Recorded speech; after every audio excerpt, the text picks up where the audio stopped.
So where is the file? I don't see the file. I don't see the file.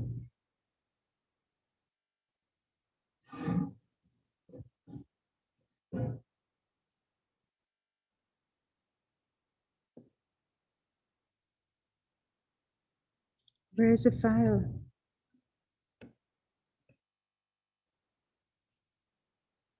Please see attached file. Oh.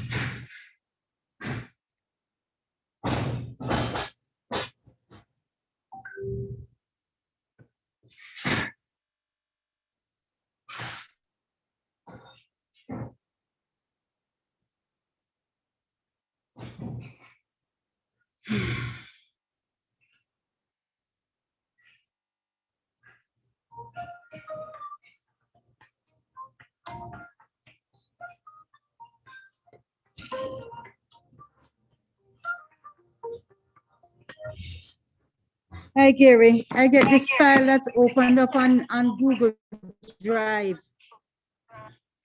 I don't use Google Drive. You have a few people waiting.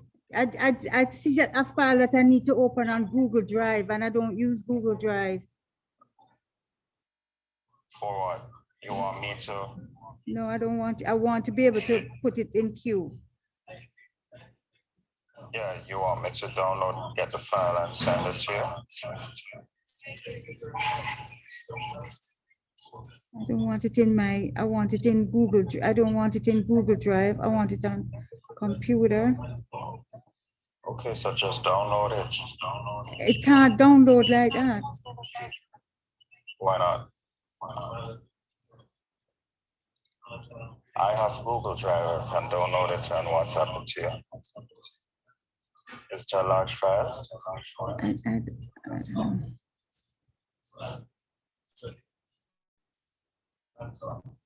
Oh, sweet Jesus.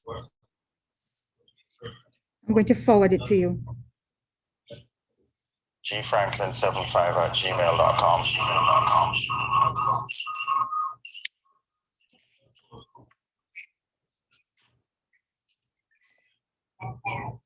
And KLIN 75. GFRANKLIN. Yeah, that's what I have. 75. Okay. Right, and then there.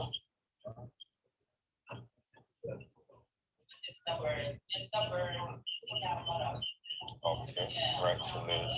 Okay. So the file. So this month and edit.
files are in your WhatsApp. No. Boy, I don't like, I don't have any space on my phone, Gary. I don't have space on my phone. I said I don't have space on my phone. Can you? Oh,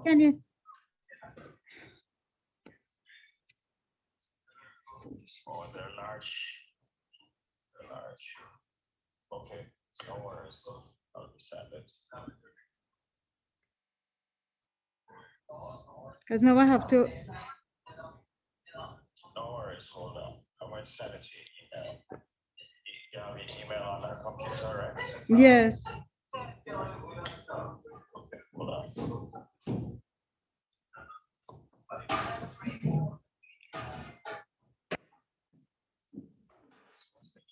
Right. Right to. To Liz Smith.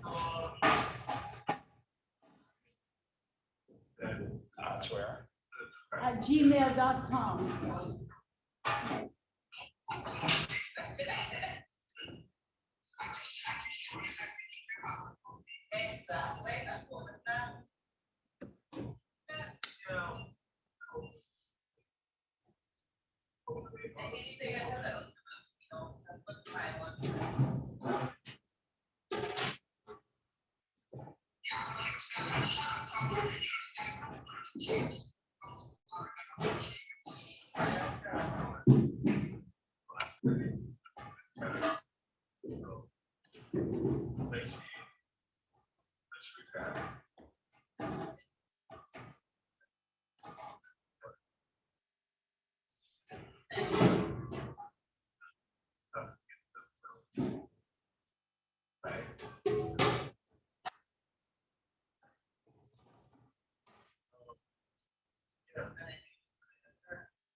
So right to Liz Smith at gmail.com, right? Yes.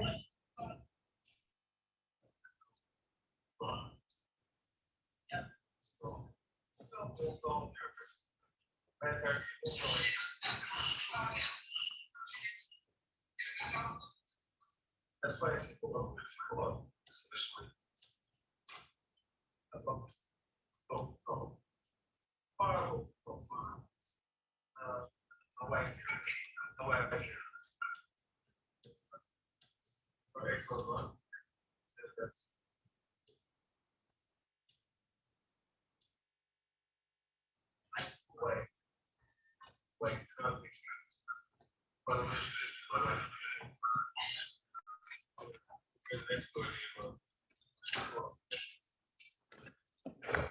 Is that talking in your place? Yeah. Oh, okay, all right.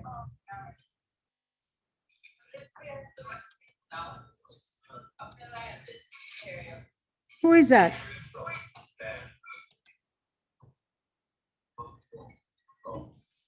Oh, but this is not showing the presentation at all. All right, let me end slideshow and start again.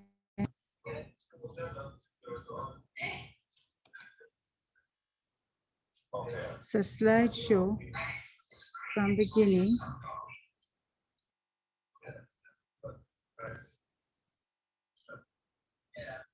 Okay.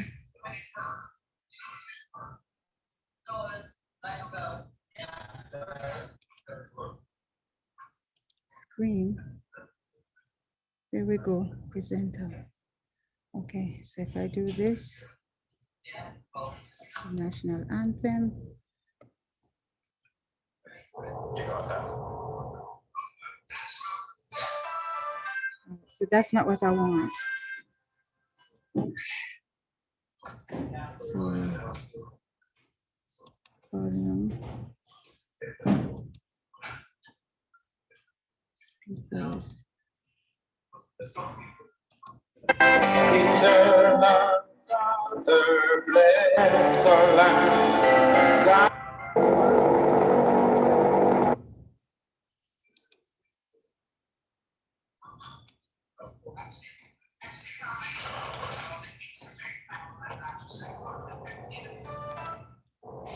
Shoot.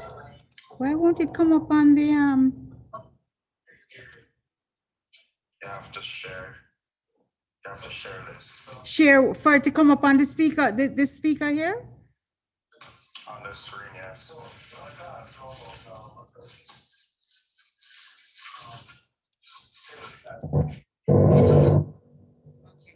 All right.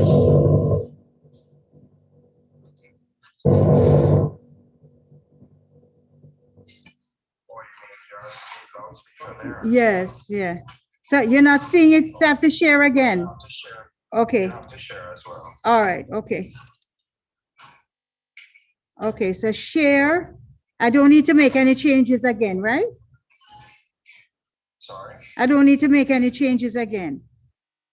just double check everything. Yeah, everything is fine. Okay, screen, so share. Okay.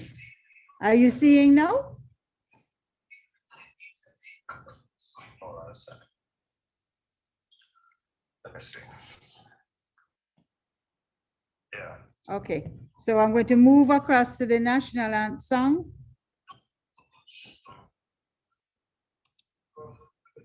Oh, so why isn't it? Okay.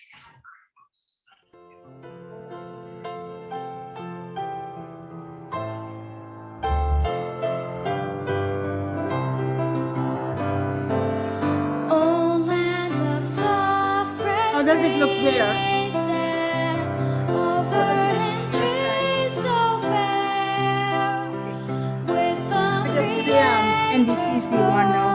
glory reflected everywhere. Oh, sea of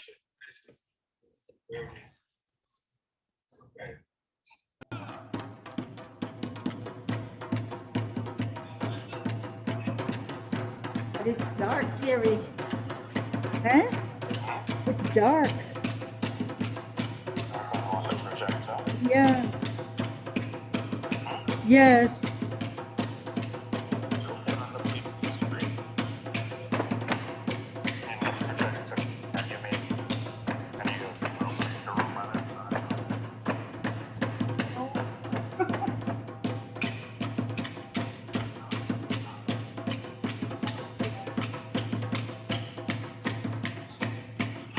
Again, when the colors, when the dresses come on, they get to this. That's a little bit like. All right. It's short, and also Okay. on YouTube as well. Okay. All right. Well, we'll leave it like that. It's just the people in here. Okay. So can we go ahead and open up then? What do you think? Once you start screen up. Okay. All right. So I got my start screen and I'm going to put some music on. Well, no, because you only have 30 minutes. Don't bother with the music.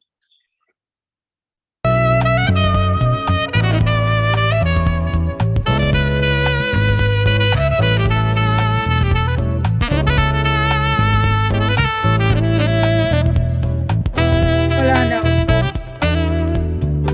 How do I get back to? All right. Okay. So go ahead and admit now.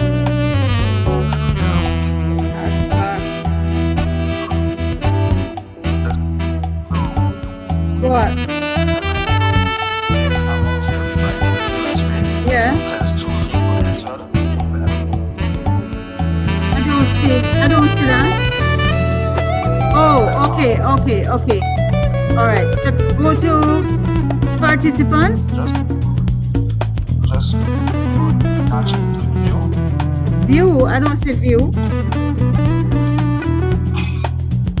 the view? No, it has 4. Okay, 4. 4. And then what? Chat.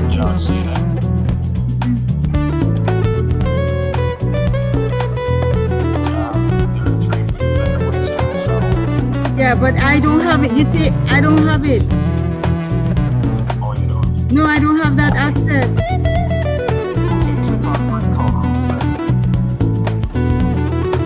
No, I don't have that. That says to create.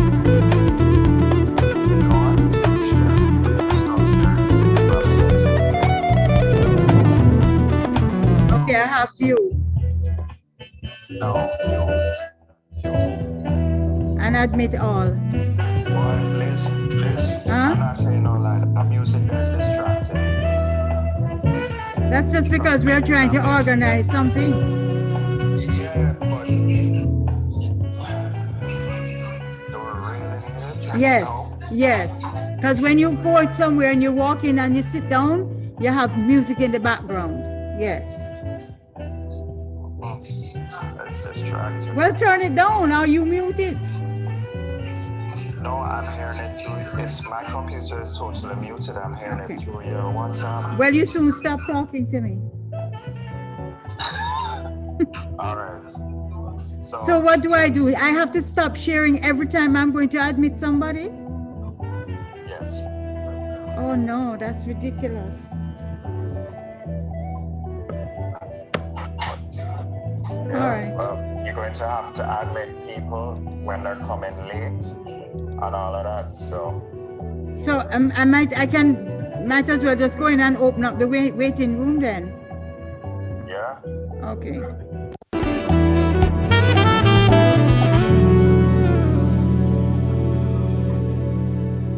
You're sharing the Security. screen though.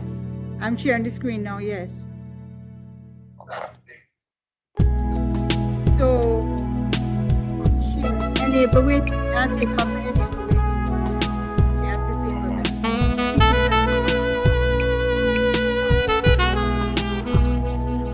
Okay. That's. Hi, Winston, how are you?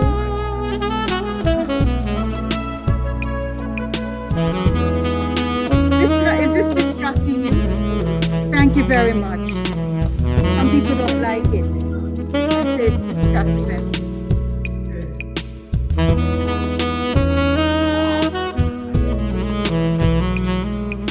All right, Gary. You're still there? I'm going to try put these slides again. Okay.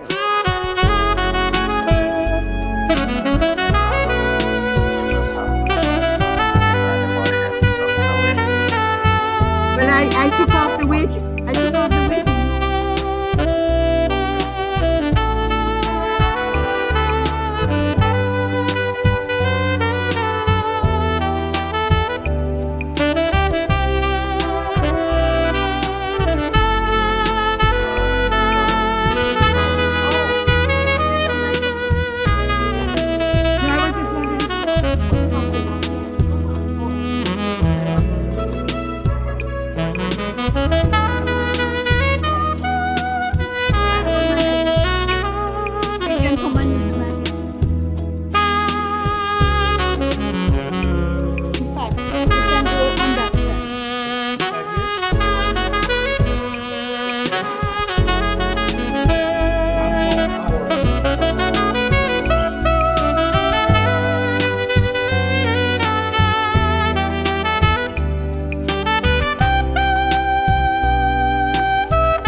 Okay,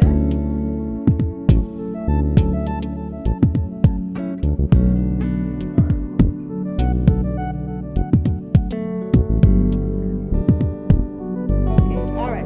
You just needed to set them in my mind. Yes.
today.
Good afternoon, fellow lands.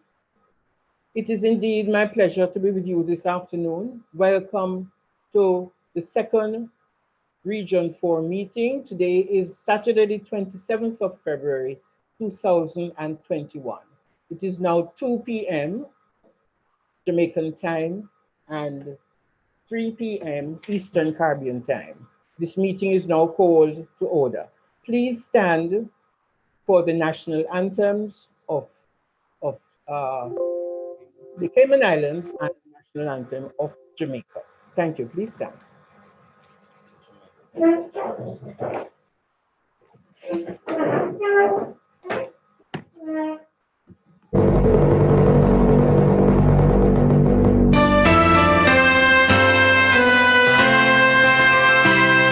Eternal Father, bless our land, guide us with thy mighty hand, keep us free from evil powers, be our light through countless hours, to our leaders, great defenders, grant true wisdom from above. Justice, truth be ours forever. Jamaica, land we love. Jamaica, Jamaica, Jamaica, land we love.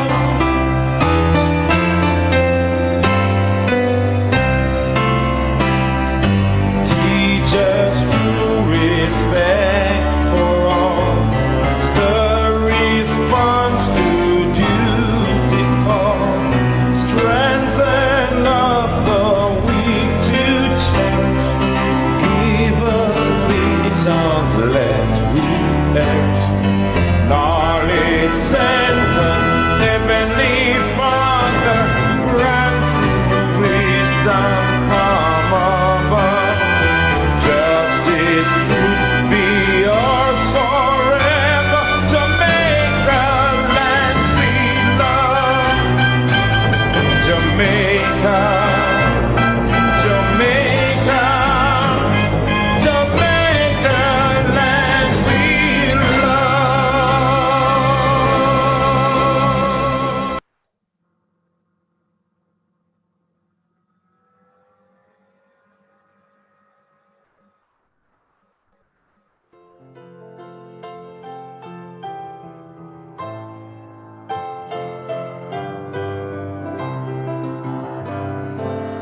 Oh, land of soft, fresh breezes, oh, verdant trees so fair, with the Creator's glory reflected everywhere. Oh, sea of endless emerald, merging through darkest blue. Whene'er my thoughts lie onward, I always think of you. Dear verdant islands set in blue Caribbean sea, I'm coming very soon.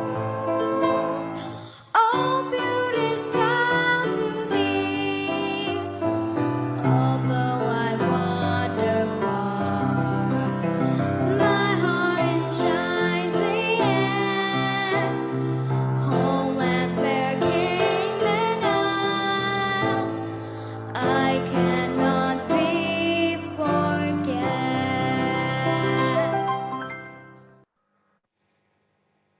Thank you. Can we observe a moment's silence for world peace? At this time, let us remember our brothers and sisters in Lanism who are inflicted by many atrocities, especially the passage of COVID-19. Let us remember our lands who have passed recently to this dreadful disease. Let us remember our fellow citizens of the world who are in trouble with this disease. Let's keep them in our hearts.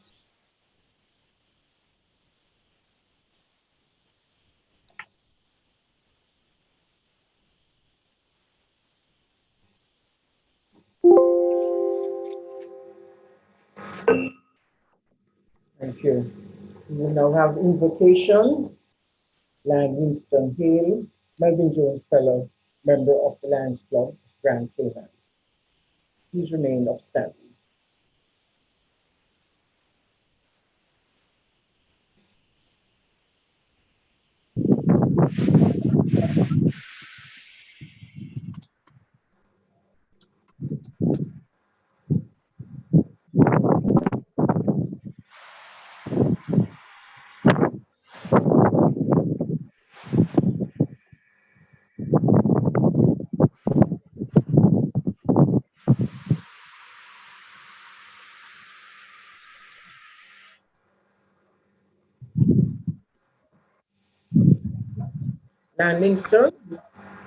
Lion Winston Hale from the Lions Club of Grand Cayman. Is he in attendance?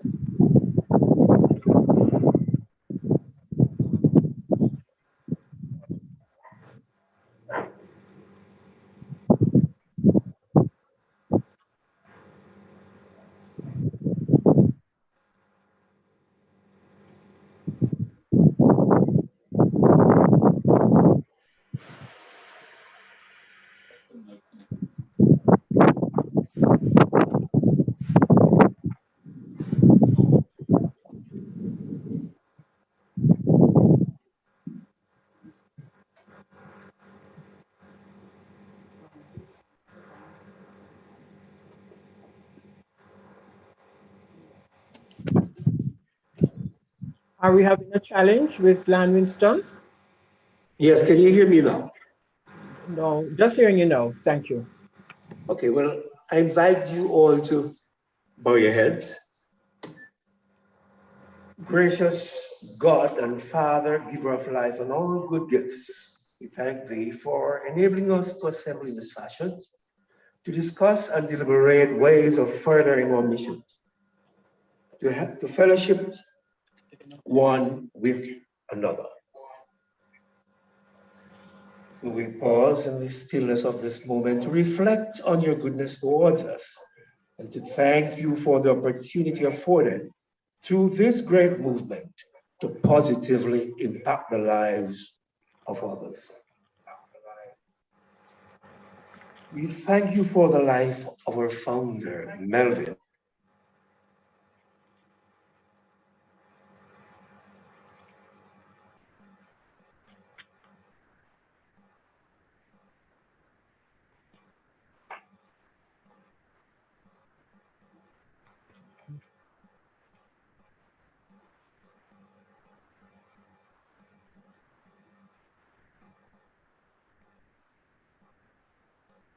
We've lost audio.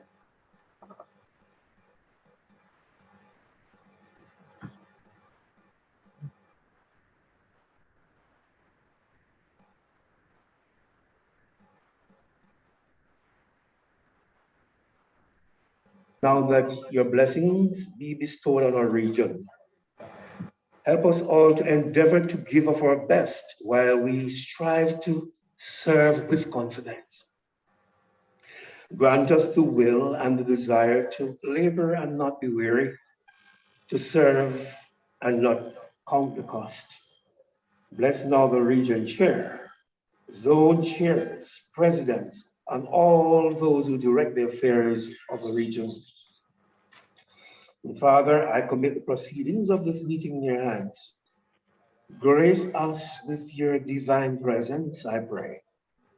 Grant that everything we say and do will be to your will, your honor, and your glory. For yours, Lord, is the kingdom, the power, and the glory. Amen. Amen. Last prayer. Where lives meet, Be present, Lord, to weld our hearts in one accord, to do thy will, Lord, to make us strong, to aid the weak and right the wrong.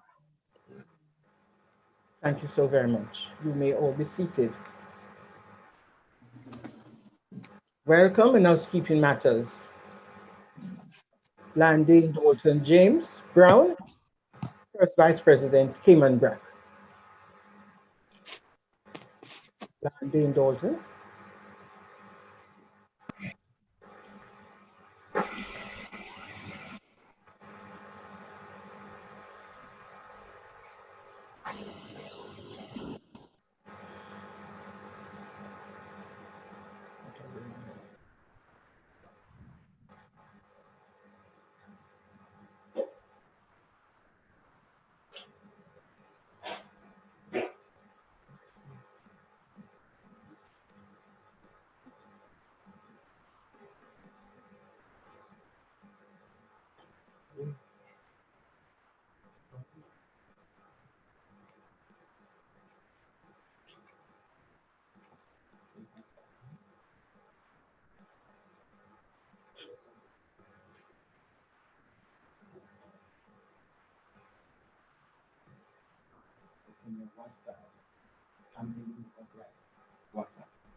Landine, are you having challenges? Dane Dalton, are you having challenges? We were. We finally got connected. Oh dear. Okay, are you able to continue now? Yes.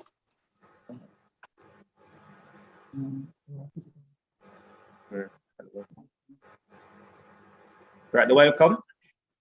Yes.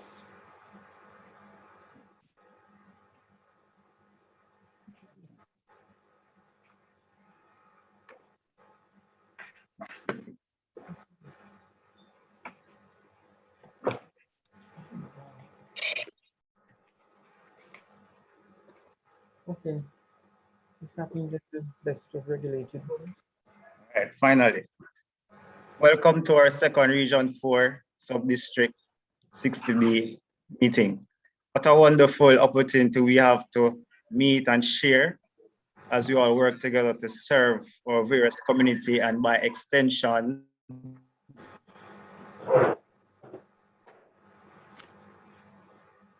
our region. Oh dear. Meeting software virtually. It is still difficult at this time. Nevertheless, let us take part, enjoy, and a special welcome to Lion Dr. Paulette McGregor, MGF Region Chair for Region 4, Lion Maureen Graham, PMJF District Governor, Lion Nicholas DaCosta, Second Vice District Governor, Lion Dave Scarlett, MJF Region 4 Secretary. A special welcome to our guest speaker, Lion Denise Forrest, PMJF, Council Chairperson, MD60. Welcome to Francelo Whitaker, Lion Ava Ford, Lion Louis Kellerman, Loy Kellerman, MJF Zone Chair, Zone 4C, Lion Keris Harper, MJF Zone Chair for Zone 4A. Welcome to Denise Robinson, MJF Zone Chair, Board of Directors. Welcome, Leo, Presidents and Board of Directors. To all Lions, a pleasant welcome. For housekeeping, our meeting is being held virtually, so I believe we're all familiar with our surroundings. However, please be cognizant of your background, as well, therefore respectfully asking for us to mute our mics whenever we are not directly speaking or contributing to the meeting. Thank you again, Lions. Welcome. Thank you so much, Lion Dane. It is my pleasure to introduce the members of my virtual head table.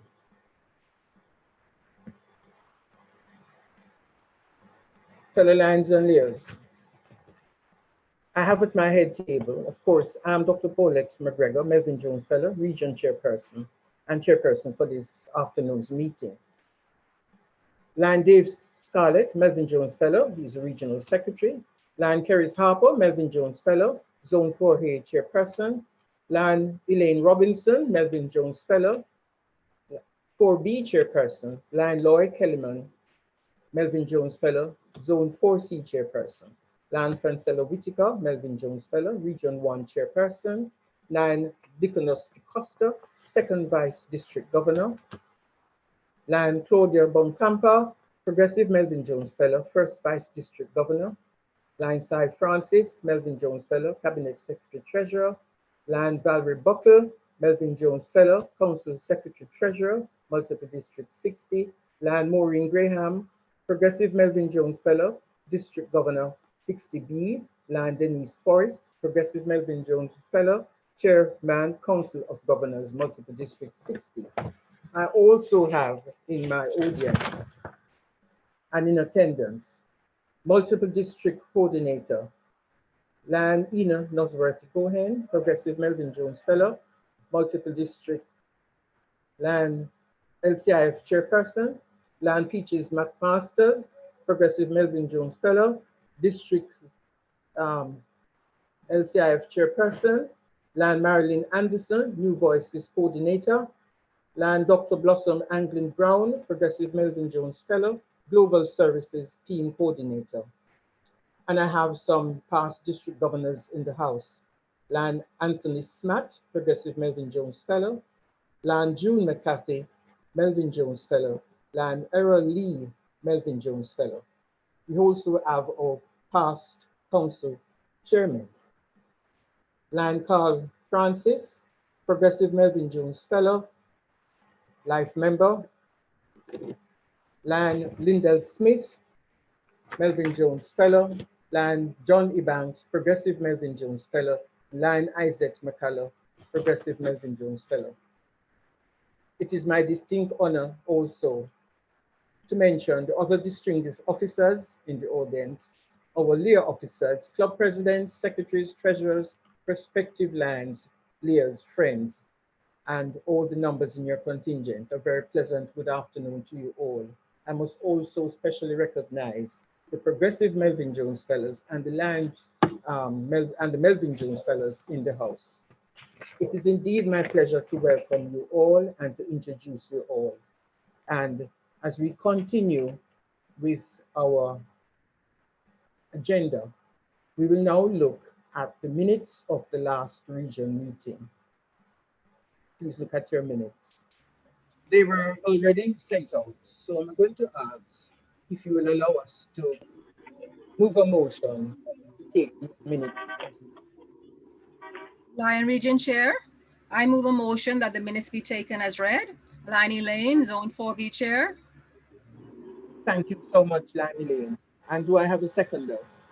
Lion Region Chair, this is Lion Marilyn Anderson from St. Andrew Lions Club. I second the motion that the minutes be taken as read. Thank you so much, Lion Marilyn. Can we have a correction? Any corrections?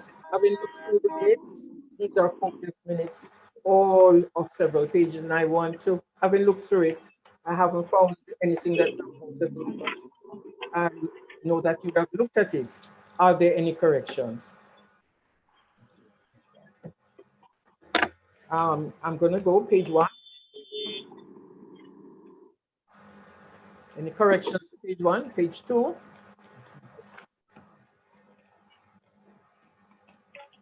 Corrections to page 2? Page 3?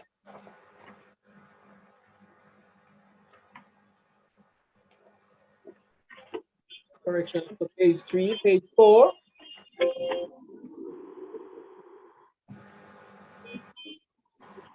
Correction for page 4, page 5.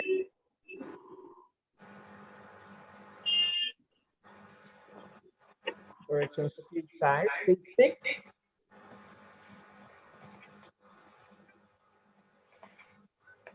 Correction for page 6, page 7.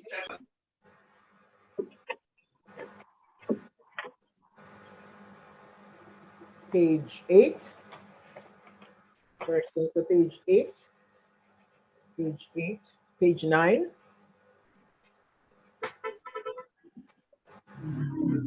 Page 9, page 10.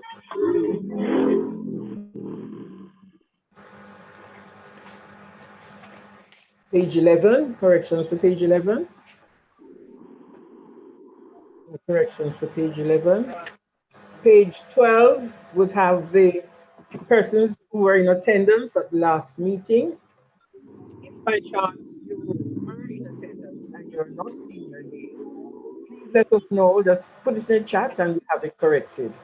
That will be on page 12.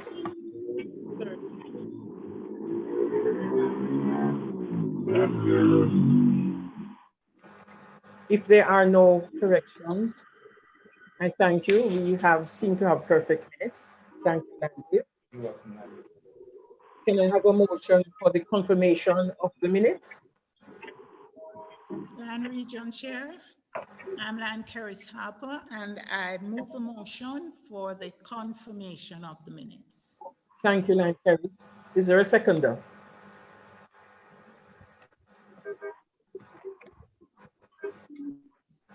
Can I have a seconder for the confirmation of the minutes?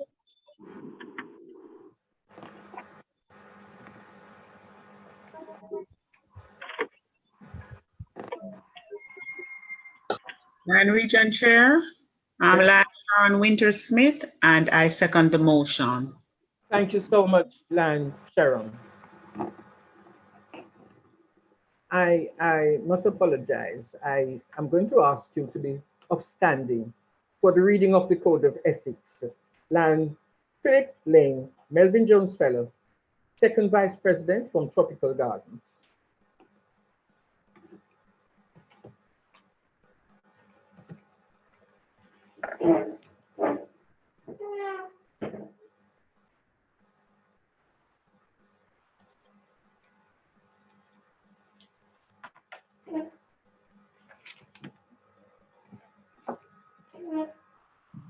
Good afternoon, everyone.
I'm so sorry that we seem to be having internet issues, which we are trying to have sorted out in short order.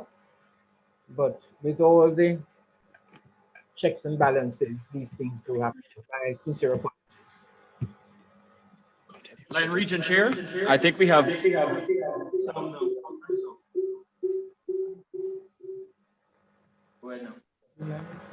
What did you say, sir? Ethics. To show my faith in the worthiness of my vocation by industrious application to the end that I may merit a reputation for quality of service.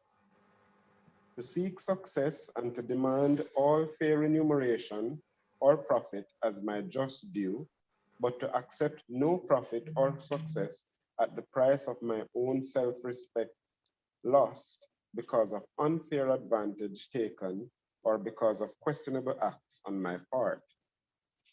To remember that in building up my business, it is not necessary to tear down on others, to be loyal to my clients or customers and true to myself.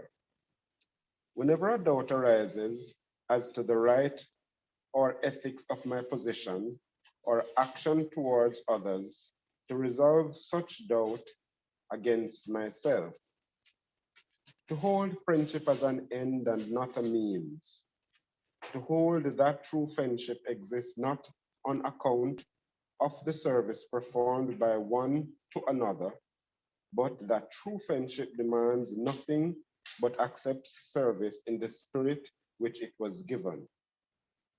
Always to bear in mind my obligations as a citizen to my nation, my state, my community, and to give my unswerving loyalty in word, act, and deed, to give them freely of my time, labor, and means, to aid others by giving my sympathy to those in distress, my aid to the weak, and my substance to the needy, to be careful with my criticism and liberal with my praise, to build up and not destroy.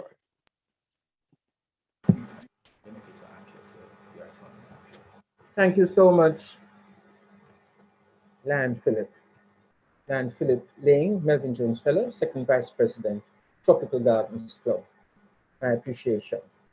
Now, fellow Lions and Leos, I'm going to go back to the minutes now and ask if there are any matters arising from the minutes. Let me go through the minutes page by page to see if there's anything that is worthy of mention or additional information or clarification. Page 1, matters arising. Page 2,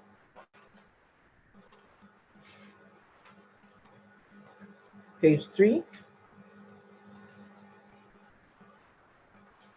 page 4,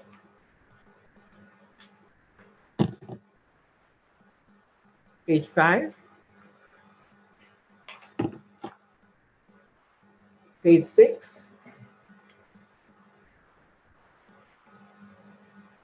page 7, page 8,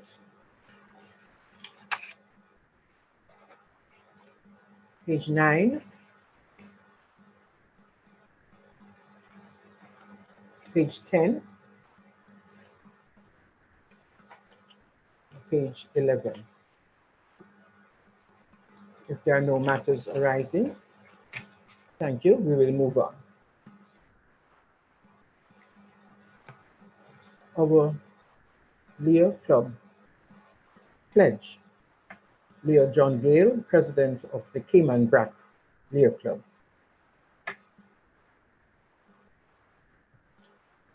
Leo John Gale.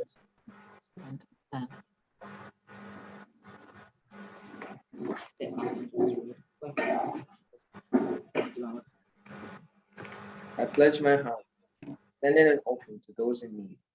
I pledge my heart, reach for it and it will be touched. I pledge my ears to another's outcry, my eyes to see the plight of others, my knowledge to bring man closer to his dreams. I pledge myself to the betterment of my community, my state, and my country. Thank you, Leo John Gale. In appreciation. Item 8, fellow Lions, Leos. Regional Disaster Trust Fund. We thought it necessary to bring a lot of us up to date as to the origins of this disaster fund and why you think it necessary for us to be a part and to take part in the Regional Disaster Trust Fund. And we're going to ask Lan Catherine Peart, Progressive Melvin Jones Fellow and past Region Chair, to take us through this. Thank you so much, Lan Catherine. Thank you very much, Lion Region Chair.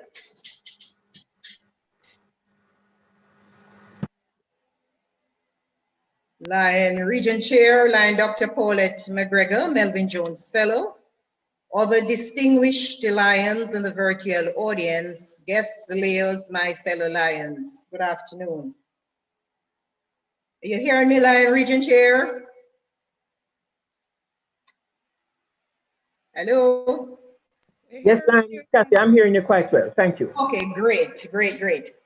All right, I will take a few minutes to just give you an overview of the Regional Disaster Trust Fund and where we are now.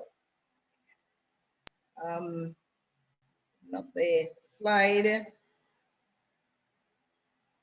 So while we're waiting for the slides to come up, I'll just go ahead because we have a time factor. So the Regional Disaster Trust Fund was launched in October of 2005 by the Lions Clubs of Regions 1 and 4. The objectives of the fund is to provide relief and assistance in the event of a disaster to persons, organizations, and countries. And of course, to do all things charitable, of a charitable nature, which may appear to be incidental or conducive to the attainment of the objectives. The trust is comprised of the zone chairpersons and the 2 region chairpersons and 5 other members, 1 to be elected from each zone. The region chair is the person who chairs the committee. And this position is alternated between Region 1 and Region 4 annually. So if Region 1 is the chair this year, next year, the chair will be Region 4. I think I am down to the next slide. I'm at the next slide. So the next slide, please. There are 2 persons who are elected to serve, 1 to serve as secretary manager and the other to serve as treasurer. Those 2 positions, they will serve for 3 years, while the others will serve for, other 2 members of the committee will serve for 2 years. And of course, they're all eligible for re-election.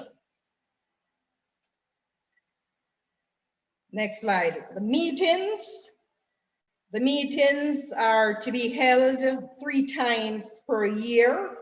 And of course, report is presented by the secretary manager after consultation with the chair at each region meeting. Okay, and the trust at the zone, the trust will elect, at the last zone meeting, the zone will elect a person who will represent the zone, and this will be ratified at the last region meeting. So in other words, we have 5 zones and each zone should have a representative on the committee. Any person who served as zone or region chair is eligible to serve on the committee in another capacity. So if this year you have Lion Paris, who is on the committee, and Lion Lois on the committee, and next year they are eligible to come in as a member of the committee. If for any reason the committee falls below 10 persons, an election should be held at the next zone meeting of the zone or zones, because the key thing here is to have each zone with a representative. And in the event of death or resignation of, say, the region chair who is chairing, then the other region chair must come in and occupy the position for the rest of the year, and that person will continue the next year as if there was no change. So in other words, if you have Lion Paulette serving this year as the chair, and for one reason or the other, Lion Paulette decide that she gets married and her husband, you know, decide that, okay, she has to live overseas and we can no longer have her as part of the committee, then the other region chair, Lion Region 1 chair, would need to step in and complete the year, and next year, Region 1 will still continue. So it will not be the current Region 1 chair who step in to complete the year for Lion Paulette, but the new region chair for next year. The quorum for the purpose of the meeting will be 7. So you need 7 for a quorum. And during a meeting or when a meeting is scheduled, if the region chair is not available, the other chair, region chair, should step in and chair the meeting. Now, what happens if the other region chair is not available?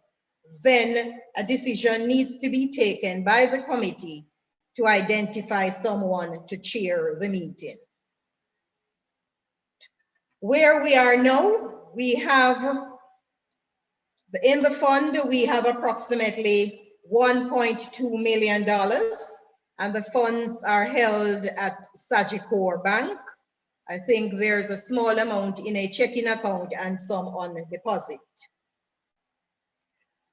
So over the years, since the fund was launched in 2005, we have had beneficiaries.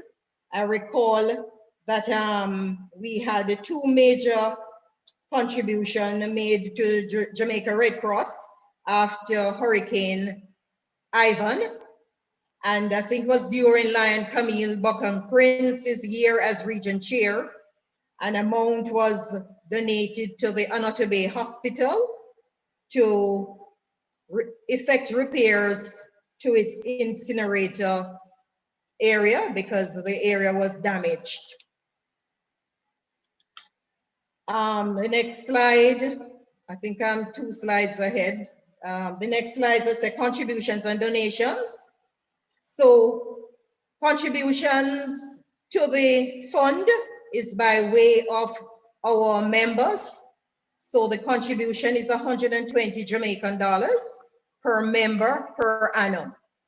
So the club, if the club has a membership of 30, then it is 30 times 120, and that amount is placed in the fund.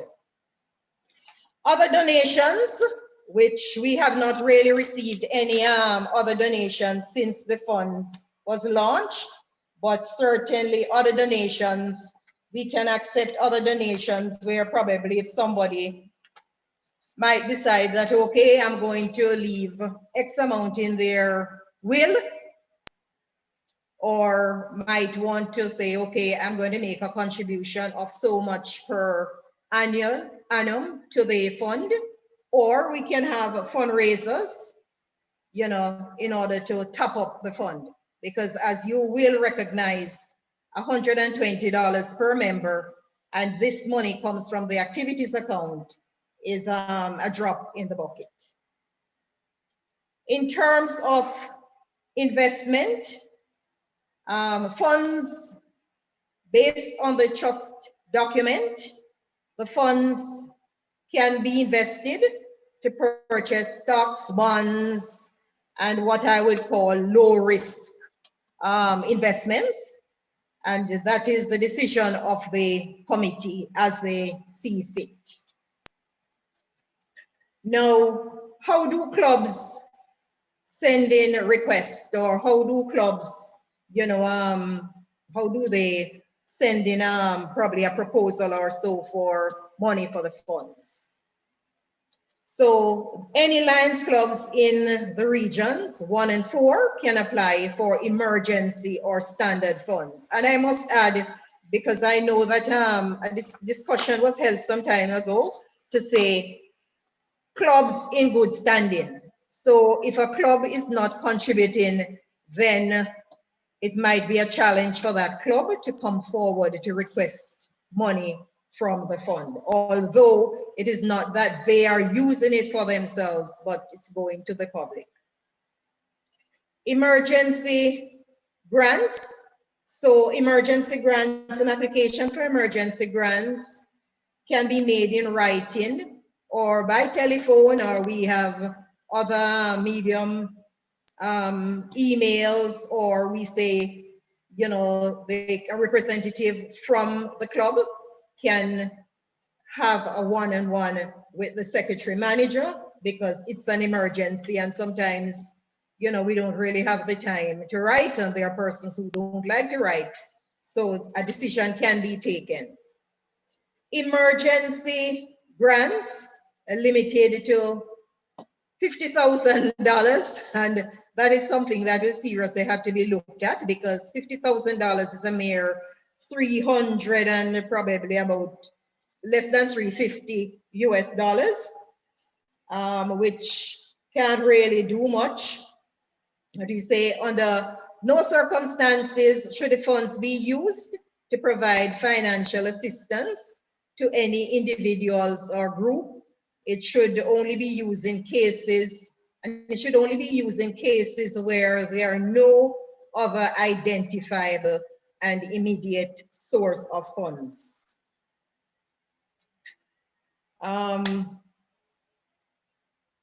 The standard grant.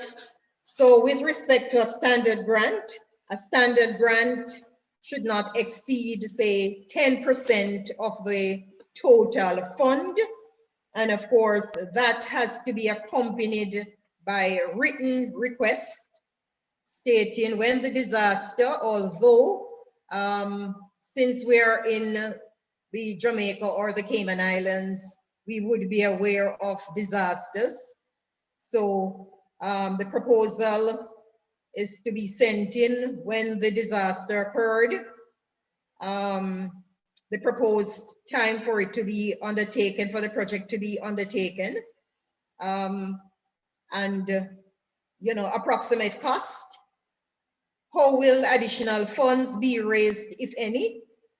And where will any input, whether they'll be getting input from government or private institutions. So once all that information is communicated to the committee will meet, look at the proposal, and seek to make a decision as to whether it is justified to disburse funds for, you know, the grant. Now, if the committee decides that, no, this grant is not necessary because it's a possibility that other government, might be government agencies or other organizations have contributed, then the committee can decide to turn down the offer. And of course, the decision of the committee is final. With respect to the work of the secretary manager and the treasurer, the accounts must be prepared by the treasurer, while the secretary manager would prepare the minutes of the meetings. And I had mentioned earlier that we should have 3 meetings per year. So the secretary manager prepares the minutes, and of course the minutes as well as the accounts must be presented at the region meeting by the secretary. In terms of legal advice, professional accounting advices, of course we can appoint external persons. But fortunate for us as Lions, we have expertise in-house. So, in terms of paying to have, documents and so done, we are fortunate to have persons like Lion Lindell Smith, past council chair, Progressive Melvin Jones Fellow, who put the trusted document in place. And we have persons like Lion Imogen Cooper Road, Melvin Jones Fellow, who would audit the statements for us. So, we have our in-house resource, and of course, we try to use our in-house resource.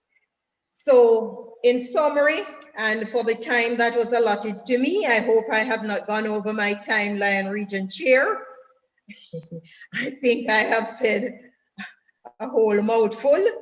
And in terms of last 2 years, I must say the committee has been dormant. So I am sure the region chairs are now looking for suitable persons to take on the positions of treasurer as well as secretary manager. And I am sure that there are persons in the regions who are quite capable. And I am sure that you can communicate with Lion Paulette or Lion Region 1 chair. All right, so that's it from me, and thanks very much. If you have any questions, please feel free. Are there any questions for Lion Kathy? Lion Kathy, thank you so very much. Region Chair, can I ask one question? I don't know if she will be able to answer. Lion Elaine Robinson here. Yeah, just want to find out from Lion Kathy that given the fact that the funds cover outside of Jamaica, I wondered whether any consideration had it been given at any point in time to hold a part of the funds in US dollars, given the volatility of the Jamaican currency in terms of value. I think it would probably be useful for us to retain something in US dollars. That's the only comment I wanted to make. And just a comment I saw in the chat, and you might want to clarify it. Someone had said that the fund doesn't seem to be performing very well after such a long period of time. But I just wanted to indicate that what the person probably hasn't factored in is there would have been distributions from the fund. The balance that you gave doesn't indicate what has been accumulated over the years. It's the net that is left after giving support over the years. I think it's an important point for persons to realize. It's not an accumulation, if I'm correct. Am I correct in that regard? Yes, excellent questions, Lion Zone Chair. As I mentioned, the committee has been inactive for a while, and with respect to investment outside of Jamaica or even converting some of the local dollars into US, that is a possibility, and that is for the committee to decide, as they do have that, authority based on the deed. So they can, as I say, some, for example, in terms of the investment, you have some stocks doing very well. A decision can be taken to invest a part of the funds to purchase shares so that we can top up the funds. But I am sure after this, someone will come forward, because as I said, the committee has been dormant for a while. With respect as to whether the 1.2, certainly it was just an approximation because I do not have the balance of the funds. I know that when I used to manage it, it was in that region, and that was about 2-3 years ago. Okay. Thank you so much, Lion Kathy. I'm sure we're going to seek your expertise as to the sort of investments that can be done and that sort of thing. So I really appreciate that you're tipping the iceberg here, and we will get back to you for further guidance. Thank you so very much. Thank you, Lion Region Chair. Now we're going to take the zone chairperson's report. I've asked them for a bit of information, but I know that they will summarize their report because they have been given approximately 7 minutes each, right? And I asked them, because we have a lengthy agenda, as you can see, so I'm going to ask them to try and keep it tight, but of course, be informative. So I'm going to ask Lion Elaine Robinson, Melvin Jones Fellow, Zone Chairperson for 4B, to make her presentation. Thank you, Lion Elaine. Thank you, Lion Region Chair. I did request to share my screen, so I hope they would. Region Chair, Lion Paulette McGregor. Council Chair, Lion Delise Forrest. District Governor, Lion Maureen Graham. Other distinguished Lions and Leos in the virtual audience, my fellow Lions, Leos guests, good afternoon. It is my pleasure to present the report for Zone 4B. Will I be permitted to share? It's just based on the point that Lion Paulette had given. I would like to do it myself because I have to move through the slides very quickly, and I wonder if I have I've been given right to share. Have I? Because I have to move through. I've been given permission to share my screen.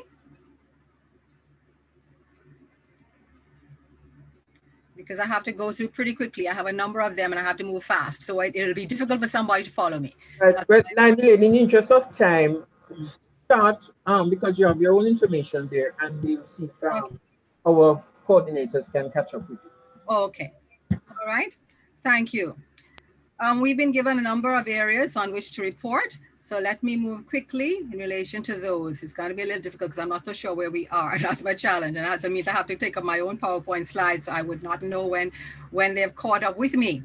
Okay. So we've been given a number of areas on which to report. So let me start. The first of those is to report in terms of the numbers, the membership in terms of the clubs in the zone. We have 5 clubs in Zone 5, and right now we have a total membership of 170, of which 107 are female and 63 males. As far as the attendance is concerned, the Lions Club of Downtown Kingston and Kingston have been doing very, very well, despite the COVID scenario in terms of their attendance at meetings. New Kingston has been improving, and Port Antonio has been much steady at 40%, but St. Thomas is an area where we've been having the biggest challenge due to Wi-Fi limitations in that area and a combination of other factors as far as roadworks and stuff are concerned. So they've been struggling in that regard. With respect to the succession planning within clubs and their ability to fill out a full slate for the upcoming administration, the clubs in the zone, none of them really have a structured training program, but the Downtown Kingston Club utilizes a methodology of really just encouraging their members to go online, to use the online material. And both the Downtown Kingston Club and the New Kingston Club use a methodology of shadowing of persons within certain key positions, that you'd have somebody who's understudying that individual to move up the ladder on the next round in terms of selection of board. So the others are more flexible, don't really have a structured approach to it. With regard to the ability to fill the full slate in terms of the upcoming administration, all but one club seem to be pretty confident that they'll be able to do that. The St. Thomas Club, again, is the one that's challenged in that regard because of the kind of lack of cohesion that they've had over the past several months due to COVID. So they anticipate that they might have a challenge in dealing with the administrative positions for the upcoming year, but they're going to work as best as they can to address it.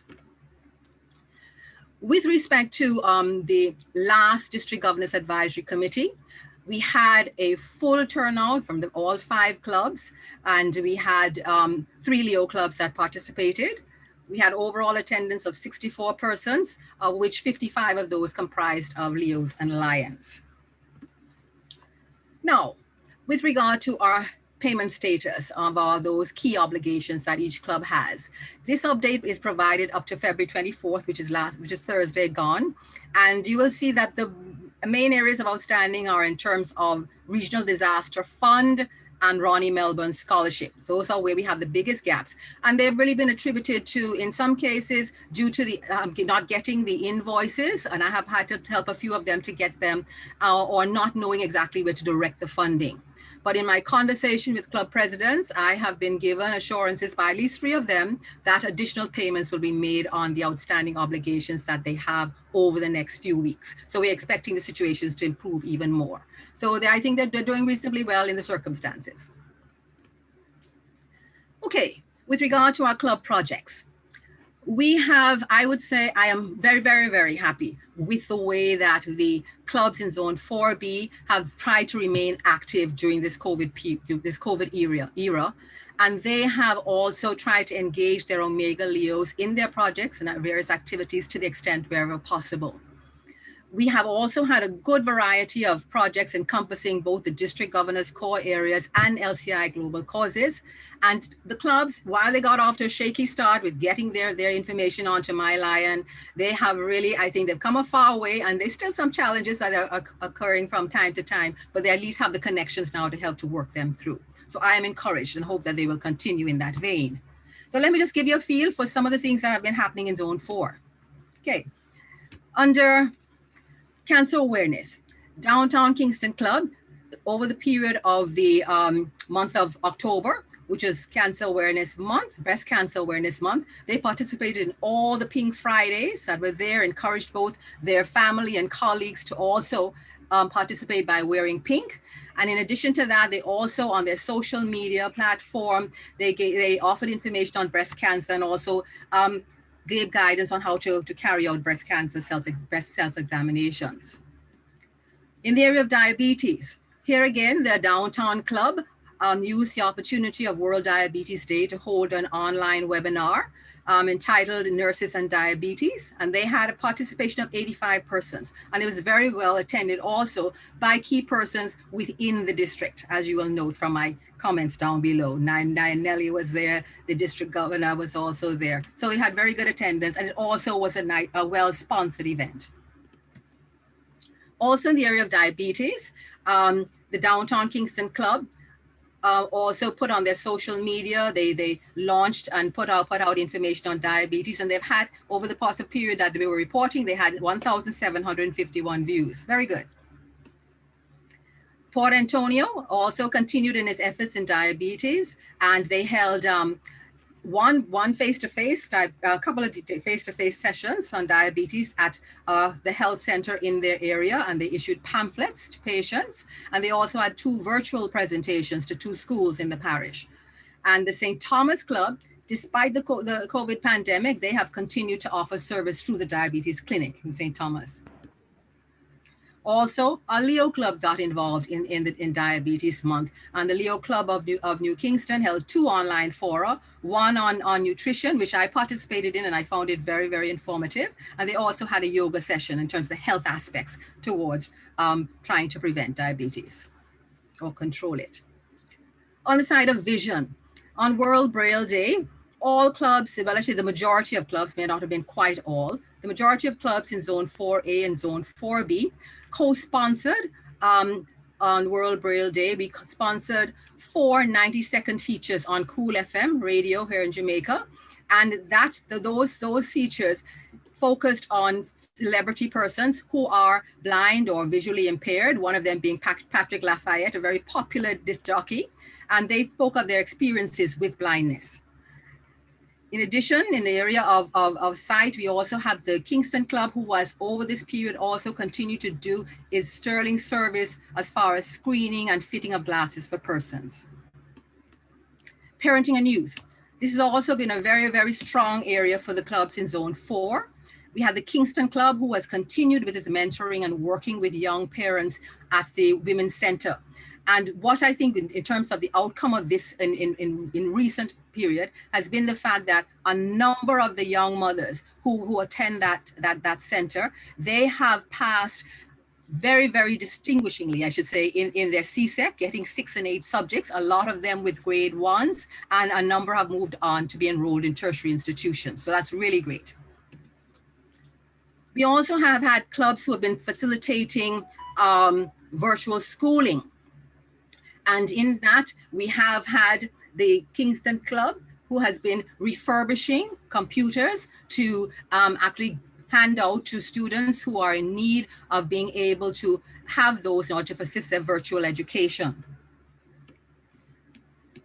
We also facilitated schools with their virtual schooling by handing out a number of pamphlets, a total tablets, and the zone handed out 20 of those tablets, 8 of which came from the mid-year convention committee out of the surplus they made last year. Downtown Kingston purchased 4, St. Thomas purchased 3 and a laptop, and the New Kingston Club got 3 donated, which they handed over, and I donated 2 to the cause. In addition to helping with online schooling, the clubs have also been engaged in trying to support those as far as a safe return to school. So in that instance, we have had the New Kingston Club and they had a very nice project where we've installed foot-operated hand wash stations at the St. Elizabeth Basic School. And I tell you, they're very nice to operate. I put my foot on one and I can see why the students would be attracted to it. Very nice to operate. And the students have gravitated to it already, those that have come back into school. And we had also supporting the back to school in a safe manner. We had St. Thomas Club that distributed some masks and donated some to Golden Grove Primary School. Sustainable empowerment. Here, I just want to highlight the New Kingston Club, where they have been working with young men and women who have transitioned out of state care into facilities where they are being given the opportunity to build their skills and prepare themselves to transition into independent living. The focus for New Kingston at this point has been on trying to build them through training. And up to date, as far as for this administrative period, they've had 2 training sessions, one as recently as Thursday gone. The first one was on preparing for the world of work, and last week's session was on entrepreneurship. And both of them were supported by about 40 participants who were from about 3 or 4 of the facilities of this nature that came on board to her here, and the responses have been very good. The New Kingston Club has also been supporting the young ladies in one of the homes to whom we are, the club is more particularly attached, directly attached. And they have provided them with care packages, 40 care packages over the course of February. And they've also organized a Christmas treat for them as well. In the area of hunger, Lion Region Chair, this is where lots has been going on, and lots of food supplies have been distributed by the clubs in Zone 4B. I say we have to do a count on them. I don't have an accurate count, but before the year is done, I'm going to try and get an accurate count. So probably at next reporting, we can give a full accounting for the number of packages the clubs themselves have organized. But in all of this, Region Chair, it's your hunger project that was conducted on the February 13th and 14th, 2 weekends ago, and where all the clubs in Zone 4B participated. They each distributed 25 packages with food and some care items to persons in need. The approaches used were slightly different. You had the Kingston Club that had a central distribution point, and some of the others just identified members who would distribute packages to persons they know in certain communities. And that went very, very well, Lion Region Chair. I have lots of photos to share with you, and I will give you the value of it. I haven't gotten full value yet, but I will share with you what the value of that project was.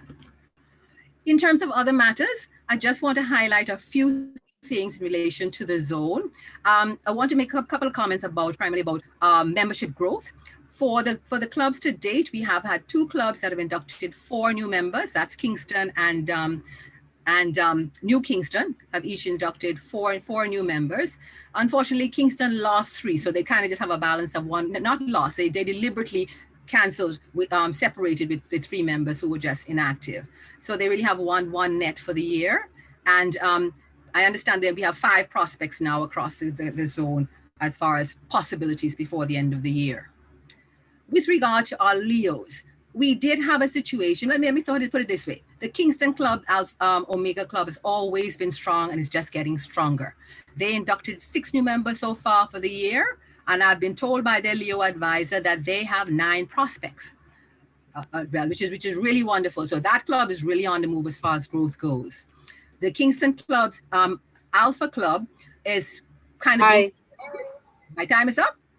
Okay, I'm almost done. The Kingston clubs, Omega Alpha Club is kind of fledgling. It was fledgling, and they're restarting it, and they have 12 members that they're going to be restarting with very, very shortly. New Kingston, both Omega and Alpha have increased their numbers, Alpha by 4 and Omega by 6. So there's been growth there. And the downtown Kingston Club, I am really, really happy with them because they have started the first in the district. They started the first Cyber Leo Club with 14 members. And they've really been on the move. The club has really started and had its first official meeting on the 10th of January. And I expect much from this. It's really a Leo club that is really meets virtually for the most part. That's the way they operate. So they have really been a trendsetter in that regard. Okay. A few other points, just want to also highlight, and also kind of this point, pay accolades to the Downtown Kingston Club because they have demonstrated a kind of courage in the COVID era to look at other fundraising options and were deliberate in educating themselves on doing alternative fundraising opportunities. And they participated in a fundraiser, which was the Jamaica Run, the Caribbean Run Jamaica 2020. And they had 1,300 sales of 1,300 tickets, and as a result of that, they yielded a little over $5,000 US. So that's a good take, pretty good take. I put it in J dollars, about 740,000 Jamaican. So that's pretty good. Okay. With regard to Melvin Jones Fellows, we have 2 of our clubs who have definitely said that they're going to be naming MJFs before the year is done. Kingston 2, Kingston 1. A couple of others are still contemplating whether they can. With regard to 60B Forward, we've been making progress, not as fast in a couple of cases as one would like, but there has been a little movement on those that were slow in starting. Unfortunately, the St. Thomas Club is still slow because of the issues that I had indicated. But all of the others have so far started and are off the mark. And some of them are literally, like Downtown Kingston is full, and others are completed, and others are well on the way with the process. Just to mention briefly, but certainly again by no means least, the district governor's audits. These were conducted over January 25th to February 8th. And I must say all of the clubs were really, really, I should say, welcomed the district governor's calming approach to her virtual audits. And the audits generally went well. There were some issues that the district governor had highlighted for attention. And I am following up with the clubs to ensure that they make some progress on those. And that, Lion Region Chair, is my report. Thank you very much. Thank you so much, Lion Elaine. We're going to now move on and ask Lion Keris from Zone 4A to present your report.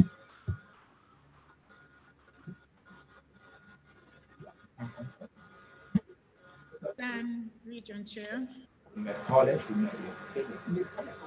Region Chairperson, Lion Dr. Paulette McGregor, Melvin Jones Fellow. Lion Council Chairperson and guest speaker, Lion Denise Forrest, Progressive Melvin Jones Fellow. District Governor, Lion Maureen Graham, Progressive Melvin Jones Fellow. Other distinguished Lions, online guests, Leos, my fellow Lions. I am Lion Keris Harper, Melvin Jones Fellow. 4A Chairperson. I'm pleased to present the report on behalf of Zone 4A. Will someone be showing my slides, Lion Region Chair? Just asking. Yes, Lion Zone Chair, that arrangement was made. Thank you. If it's not going to happen in short order, I suggest that you continue and they will catch up with you eventually. Thank you. Okay, Lion Region Chair, thank you.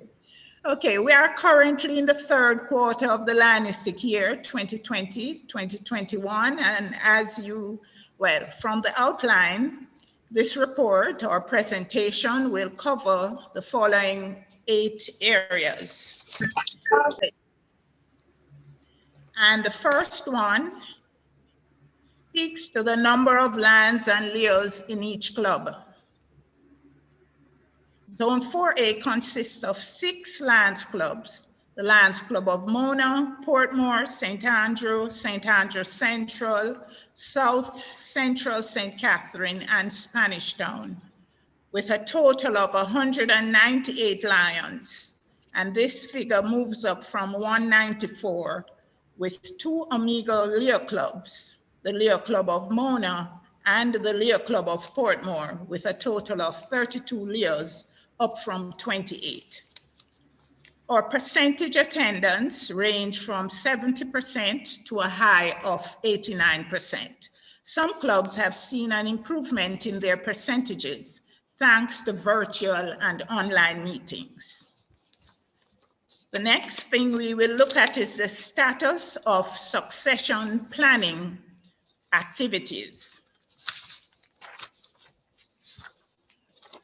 The Lions Club of Mona, they have been having training, which includes meeting management, team building, effective communication, emotional intelligence, and succession planning. Members are also encouraged to actively participate in reading the Code of Ethics, doing vote of thanks, and introducing guest speakers, etc. Their nominations committee met and came up with a slate of directors for the upcoming year. St. Andrew, they are doing similar stuff. Succession planning, as they say, is critical to the club's plans, and nominations will be held early March with election. They have already selected their slate, and the elections will be held early April. Lions Club of Portmore and other clubs, they have been preparing their vice presidents to take up leadership positions within the club by chairing meetings, doing introductions, again, vote of thanks. And they also participate in online leadership training presentations. Okay. Now, I am moving on to the report on the Region 4 project. And I'm pleased to say our region chairperson, Dr. Paulette McGregor, Melvin Jones Fellow, at her first region meeting in September, launched her region project under the theme, Satisfying Hunger Through Kindness and Empathy at Valentine. The ask from our region chair was that clubs identify the needs in their communities and try to satisfy those needs by, providing us with special bags, which we fill with various items to hand out to needy persons. The response from the clubs in the zone was overwhelming. St. Andrew, I'll just read a few. St. Andrew Central, they handed out a total of 132 packages. You'll notice, although the region chair gave us a few, some persons added to the number of bags, some twofold, some threefold, some tenfold. And the value of their project was in the region of 226,000. St. Andrew followed. They handed out a total of 70 bags. Different persons benefited in different communities. In the Allman Town? And also Admiral Town community, and also the Webster Memorial Outreach community. And the value of that project totaled 540,000. Of course, I could give you a list of all the items. They put lots of grocery items, tin food, and several goodies were handed out. Spanish Town, they in combination with others, they handed out 25 bags to less fortunate persons, and the value of their project was 157,000. Now, I must bring special mention to, if we go on to the next slide, the Lions Club of Mona. Lions Club of Mona, they handed out, they got together in different groups, planned in combination with the Lions and Leos. They handed out a total of 327, no, not at all, not that many bags, but 327 persons benefited from their project. And the total funding amounted to 140,782 Jamaican dollars, which covered the cost of the items donated. The Lions and Leos would like to say a big thank you to our region chair for initiating this awesome project. And I have some pictures to show you. If the person will show me the next slide. We had Lions and Leos handing out projects all over Kingston, Spanish Town. We had persons handing out in the Papine area, to the Annie Dawson Home for Girls, to the Ligani Club, not Ligani Club, Ligani Community. Here we see Lion Neville from the president of St. Andrews Central handing out to someone in the Ligani community. Here we have St. Andrew group who handed out their packaging, and we have Mona over here. We even have our council chair, Denise, a group of 5 Lions who handed out to the church. We have Father Michael behind there as well, and our council secretary treasurer. They handed, and here we have our own region chair addressing a group at Webster, where more packages from the region project was handed out. And this picture below, we have our President Lion Melissa Taylor from Mona, along with other members of the Mona Lions Club with packages for the Annie Dawson Home. If we go on to the next slide, we have a few more slides if we can show them, where we have the Lions Club of Spanish Town handing out projects, and the president from the Lions Club of St. Andrew, along with our region chair. Also, the Lions Club of South Central St. Catherine, they invited the region chair to also participate in their project, where they had, here, I'm not quite there yet. Here we have the Leos, Leo Sasha and Leo President Reno. They're moving a little fast. Anyway, they handed out packages. And here we have South Central partnering with the Kiwanis Club of District 23, and they handed out 40 packages. We have the President Moulton Campbell and Secretary Lan Robert Allen, along with our region chair, and the approximate cost was $60,000. Thank you. I would like to thank, of course, that's it for our region project. There was much more and lots more pictures that we could show you, but in the interest of time, we will move on to the next slide, which should tell us about, we're back to the layers, the status of payments.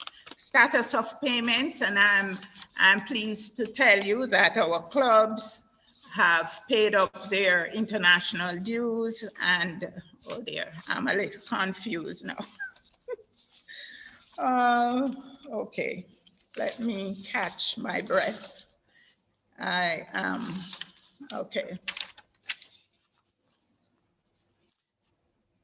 Status of payments. All the clubs have paid international dues as well as district and regional disaster dues.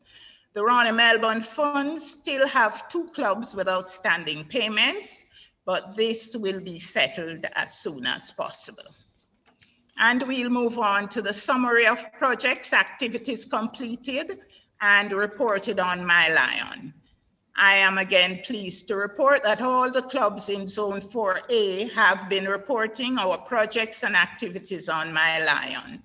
Leading the pack is Lions Club of Mona with 105 projects and activities, and the Leos with 23 projects, making a total of 128. followed by the Lions Club of St. Andrew with 55 projects reported. Next in line, St. Andrew Central with 31 projects reported. And the Lions of Portmore, 27 projects, and the Leos doing very well with 31 projects and activities.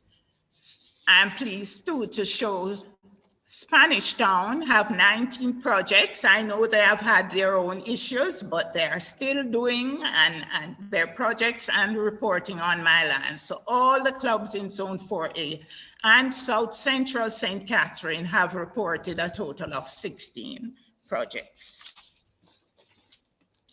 I will move on to our most successful projects and activities, and there were so many. And unfortunately, we can't tell you about all of them, but in the area of parenting and youth and empowerment, we have pictures to show you too. Parenting, youth, and empowerment. Our Lions and Leos in the zone made donations of smart television, thermal scanners, personal computers to aid children in the various with their online learning. The Leo Club of Portmore assisted a needy person, single mother, living in Portmore. She received a tablet, and of course, they also paid for her registration to continue her learning at the Women's Center, and that's the picture at the top there. Of course, we also see Leo Club of Portmore assisted needy single, no, I said that already. The Leo Club of Mona donated 2 tablets and of course a computer. And we see here South Central St. Catherine and Spanish Town, as well as Lions Club of St. Andrew Central, handing out tablets to needy students. And we'll move on to hunger. Under hunger, this was one of the big areas. And of course, Mona was big on that, St. Andrew Central, Portmore, St. Andrew, and South Central, where, especially at this time, we found it necessary to assist needy persons in the area of hunger with packages on a monthly basis. St. Andrew Central have their feeding program. And of course, during the month of December, they fed several persons. December 12, Mona fed persons from the George Abrams home and presented cooked meals and so on. December 25th, on Christmas Day, I was really impressed with this. The Mona Club had a luncheon at the Annie Dawson home, and it was in combination with other clubs, St. Andrew Central, Spanish Town, and other clubs participated and really made those the wards of that home, they felt so special. The Lions Club of Portmore also handed out 200 food packages during Christmas time. St. Andrew fed the senior citizens of Hughenden. And the Lions Club of St. Andrew Central, as they continue to focus on hunger, that particular club has been big on hunger, carry out their monthly feeding program. Mona also has a monthly feeding program. To date, St. Andrew Central, they have distributed approximately 768 packages with a value of US $6,866. Next slide, I will move on to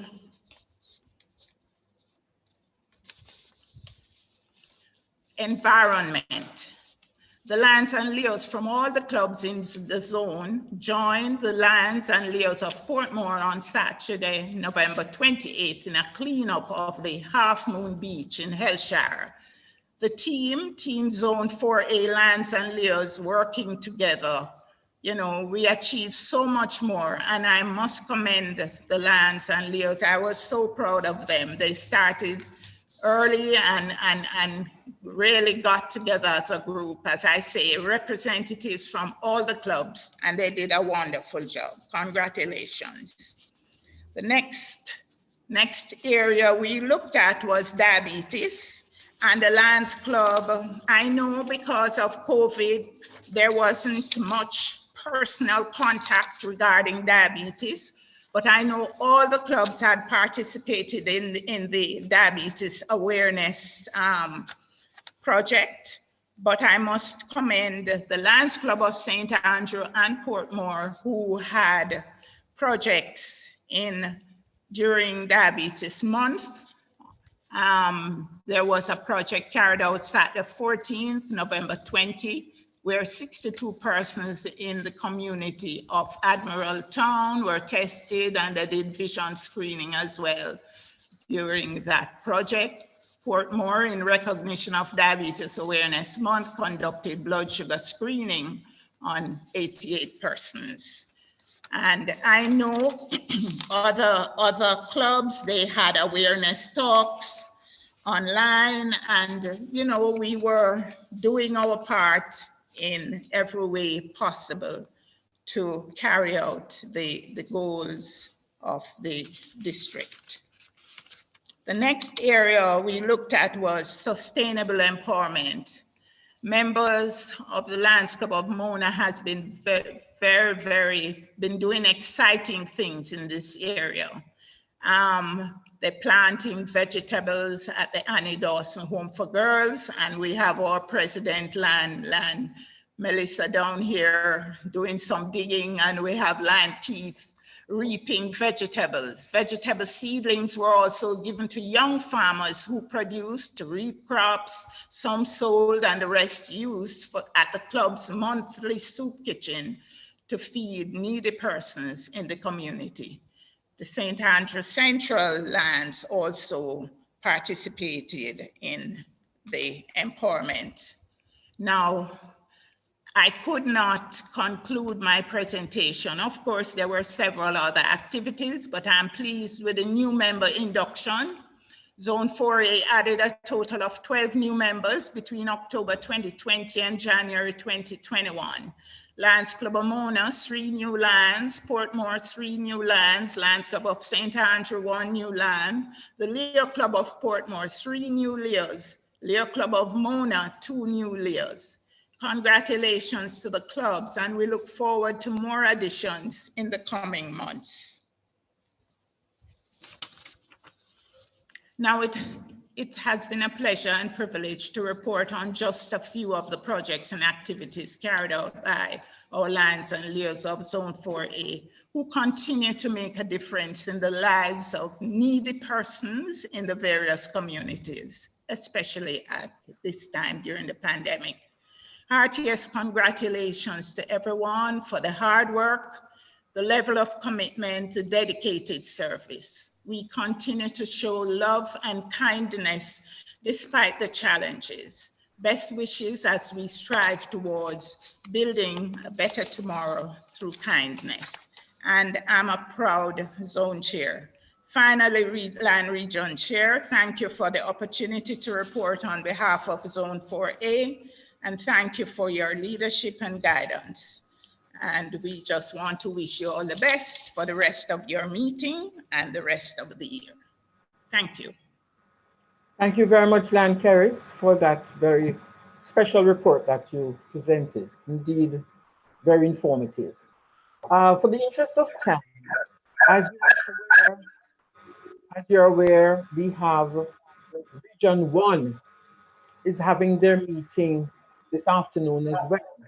And some persons have been asked to present at that meeting as well. And of course, the Region 1 chair is so kind to be in attendance, and she must leave us to get her meeting started. So I'm going to ask, with your permission, Lion Francella Whitaker, Region 1 chairperson, to bring her greetings at this time. Thank you so very much. And perhaps what I will do also is to ask that a council chair will be brought up, because she too needs to be attendance in the Region 1 meeting. Thank you so much. Lion Francella. Thanks, Lion Region Chair, Lion Paulette McGregor, Melvin Jones Fellow. I love how we continue to work as a team. And you are the Region 4 chairperson. Lion Maureen Graham, Progressive Melvin Jones Fellow, other distinguished Lions, guests, Leos, and fellow Lions, good afternoon. I am Francella Whitaker, Region 1 Chairperson. It is a pleasure of mine to bring you greetings on behalf of the 13 Lions clubs in Region 1. I am happy to be here in your second region meeting. Region 4 is a region I admired over the years as you have produced zone, region, and district officers and so on, and also quality projects done. I hope I will get some new ideas which I have from the reports that I will share in my region. I would like to take this opportunity to thank all Lions who have taken the time to be a part of this second region meeting. Please continue to work as a team with all hands on deck, as together we achieve more to fulfill our motto, we serve. Please keep safe and observe the COVID-19 protocols as you do your service activities and private activities, using out-of-the-box ideas in our new normal, and try to take others along with you. Thank you for listening. Thank you so very much, Lan Francella. Indeed, a pleasure to have had you, and I wish you all the very best in your own region meeting. If at all it is possible for me to join you, I will certainly do so later on after my meeting. Thank you so very much. Now, with your permission, I'll go back to the agenda, and I'm going to ask Lion Loy to present her report. Lion Loy Kellyman, Melvin Jones Fellow, 4C, Zone Chairperson.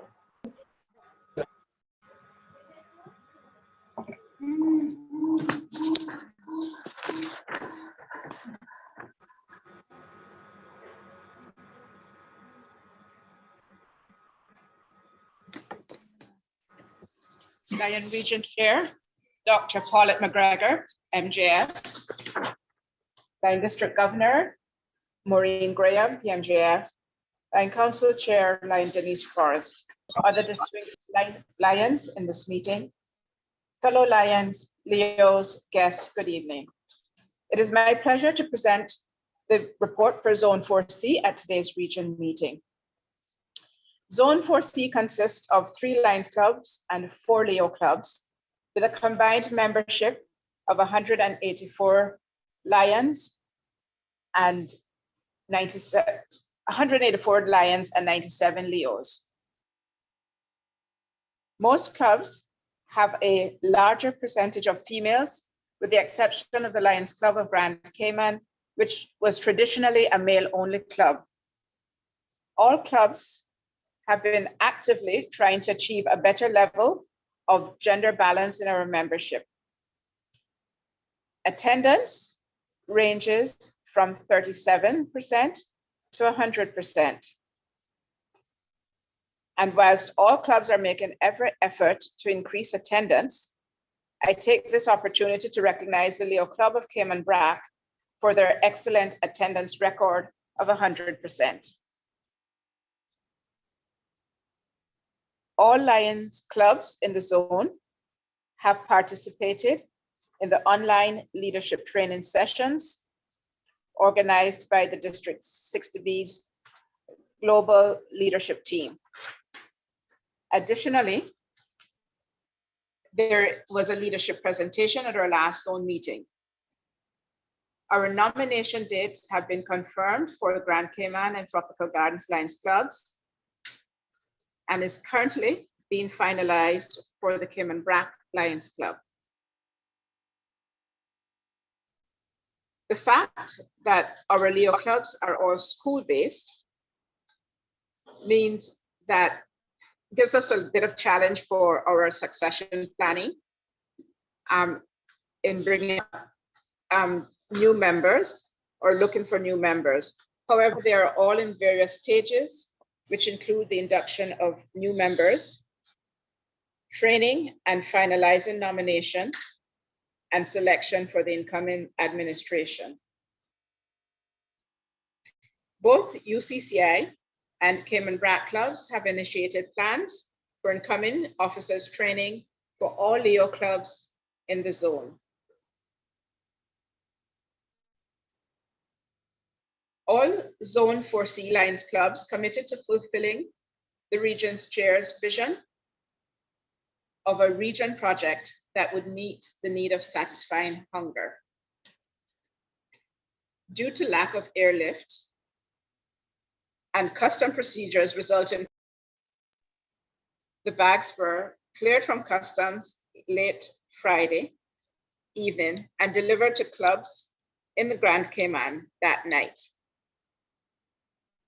The Lions Club and of Grand Cayman and Tropical Gardens swung into full gear, got their bags packed, and spent Saturday, 14th of February, spreading love by delivering bags of groceries throughout Grand Cayman. And we have some pictures here to show. So this is Grand Cayman Club doing their preparations. They're very organized and they have their full team in there. And they went out to distribute throughout the districts. So in addition to delivering bags to the elderly in the eastern end of the island, the Lions Club of Grand Cayman used the opportunity to distribute an additional 31 bags, as well as gift cards from supermarkets and bulk goods stores. The Lions Club of Tropical Gardens distributed grocery bags to individuals and families throughout other areas in Grand Cayman, as well as to some elderly persons who were attending a Valentine's treat, organized by their community and sponsored by their club. Unfortunately, and these are some pictures of Tropical Gardens Club getting their bags together. Unfortunately, due to the bags not arriving in Cayman Brac by the distribution date and other challenges with acquiring the groceries, the project has not yet been completed on the Brac. The club, however, is committed to distributing the bags as soon as possible. We held our third District Governors Advisory Committee meeting on the 30th of January at 6 p.m. There were representatives from all 3 Lions clubs and 2 of our Leo clubs. A total of 30 members were in attendance. Our guest presenter was Alison Manswell, who's an author and certified talent and development professional from the US with specialism in leadership. We also at that had a social after a meeting where there was a bingo night, and the funds raised from that will be going towards our zone project, which you'll hear a little bit more later on. All dues have been paid up with the exception of 2 voices which have not yet been received. Our projects, just giving you a highlight or a summary of our projects, this is what's been reported on My Lion. So Lions Club of Cayman Brac has done 9 projects with a total value of with a value of 38,000. Lions Club of Grand Cayman has done 61 projects and with a value of 138,000. Lions Club of Tropical Gardens has a value of 140,000 with 29 projects. And the projects have varied from food pantries, our signature breast cancer awareness done by the Lions Club of Tropical Gardens, distribution of Christmas gifts, items, treats for the elderly, diabetic health fairs in partner, and one of those was done in partnership, both 2 clubs, the partnership between Grand Cayman Club and the Tropical Gardens Club. Clifton Hunter, the Leo clubs have also been quite active, and they have done a range of projects from raising funds to donate to students who are in need within their own community, and also giving back to the community, donating to preschools, doing beach cleanups, and a lot of other projects. Next one. This is some more, another snapshot of other projects that are completed and have been done. Our most successful projects and activities in the zone include items such as the Lions Club of Cayman Brac did signature project, which was an event corporate walk run relay with teams of 4. And this, during their last run, they increased the number of older persons participating. The project, of course, helps to keep people active and promote actively aging throughout all the generations. Their other project was the Christmas Variety Concert, which brought in their highest amount in many years, and the funds went to purchasing gifts for children and care packages for elderly. And the Leo Club of Grand Cayman, Leo Club of Cayman Brac, they did a stride and stress down day and assembly awareness in aid of child cancer. The Lions Club of Grand Cayman has done excellent with their food pantry. That's an ongoing project which has fed many, many people in our islands, and they've served over 5,400 persons, in addition to donating to churches for their, and so that 5,400 is what they have done straight from their food pantry.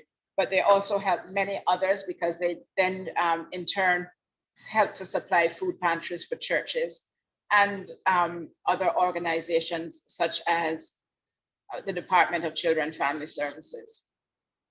They raised their biggest fundraiser was their Benzorama, which they brought in over 76,000 US in that fundraiser. And that has gone to help them to fund many of their projects.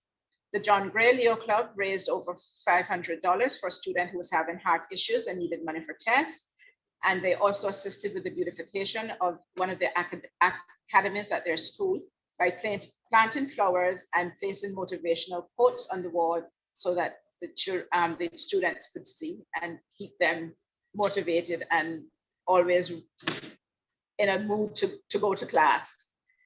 The Lions Club of Tropical Gardens, their signature breast cancer awareness campaign, involved many different activities.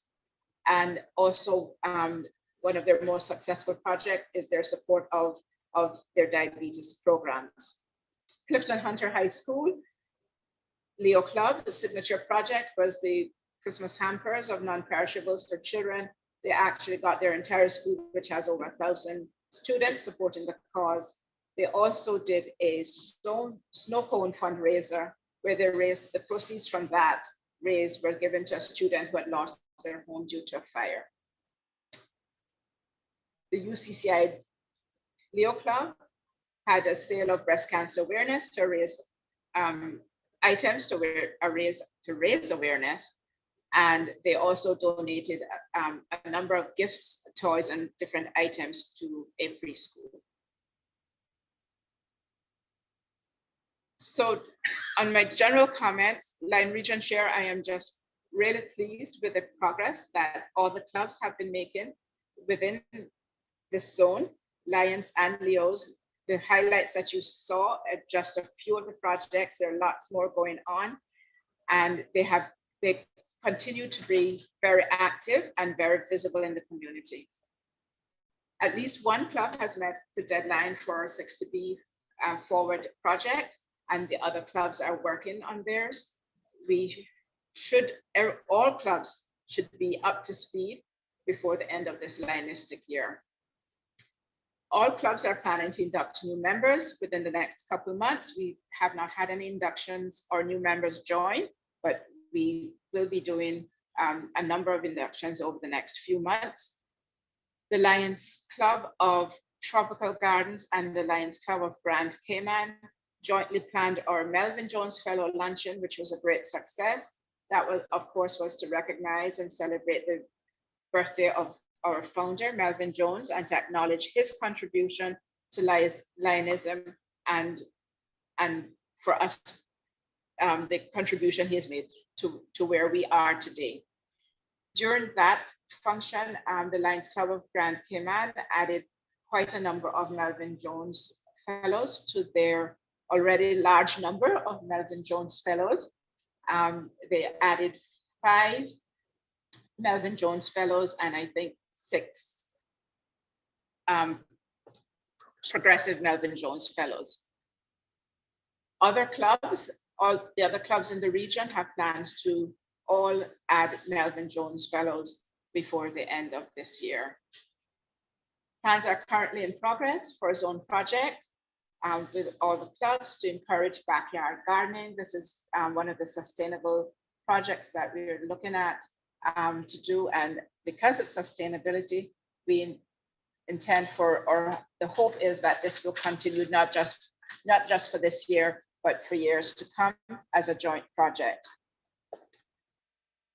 The Lions and Leos continue to do very good work. And I would like to take this opportunity to recognize them and commend them for the service that they provide to their communities.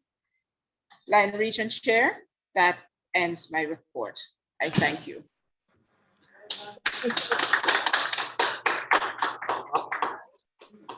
Got a standing ovation there. Thank you so very much, Landloy. Really appreciate it. And I must say, listening to the 3 reports, I'm so pleased. And I am happy of the quality and quantity of work that's being done in Region 4. And I hope that for the second half of the year, we will match this or exceed what we have been doing. I'm so pleased. Thank you so very much. I invite you at this time to relax a little bit. We have some entertainment, a little nostalgic entertainment in recognition of Black History Month and of course of Reggae Month. So let us get a clip from the National Dance Theatre movement. And this is way back, I think this performance was in 1971. Sit back and relax a little. Having listened to all of those reports, you take just a few minutes and then we can move on with the other set of presentations. Thank you so much.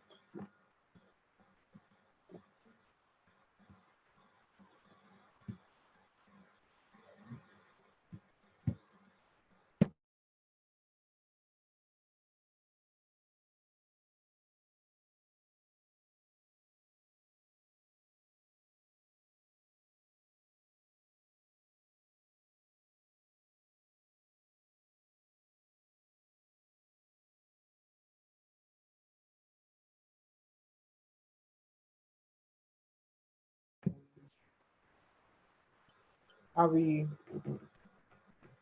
item 12 on the agenda? Are we? Yes, here we are.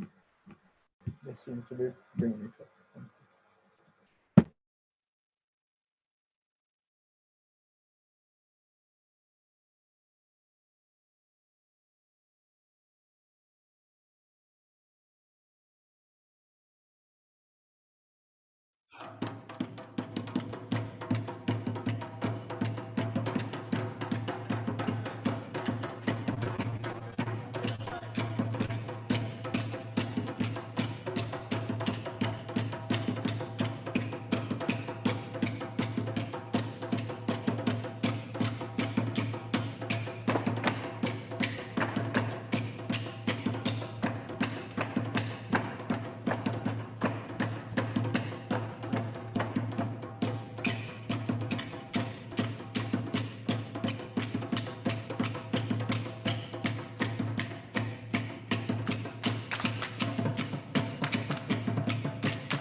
Okay.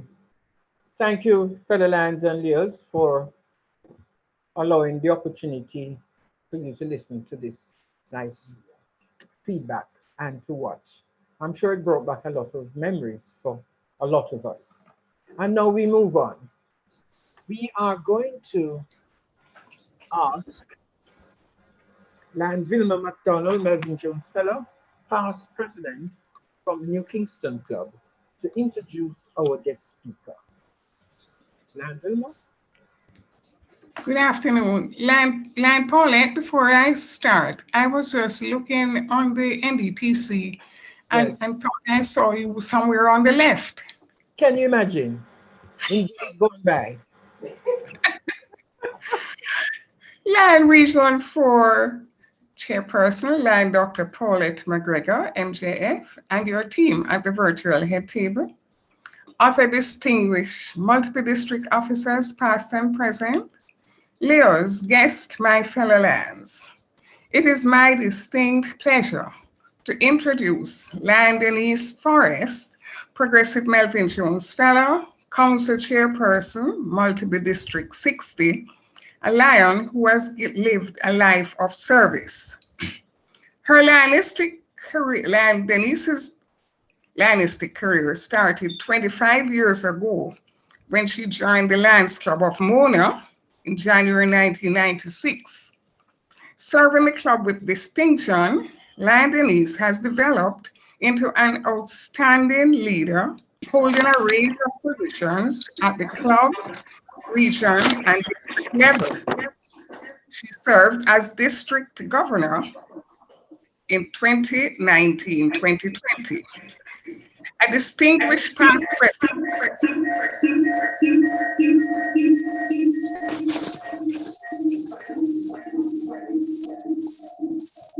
Okay, a distinguished past president, and then he served.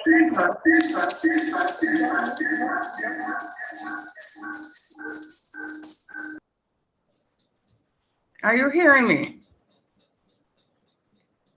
Hearing you, Lion Vilma. We're hearing you. Go ahead, please. Okay. A distinguished past president, Lion Denise served from 2002 to 2003, during which time the club earned outstanding awards, including President of the Year, Region 4, Club of the Year, Region 4, President of District 60B, and Club of District 60B. Additionally, for over 12 years, she has also served as project manager of the club's most outstanding project, the reforestation of over 52 hectares in the Blue Mountain Forest Reserve. For this flagship project, the club has received recognition from the Forestry Department as Forest Heroes in 2013. Lion Denise does work. She is the managing director and principal consultant of Forrest and Associates, a firm of environmental consultants and project managers.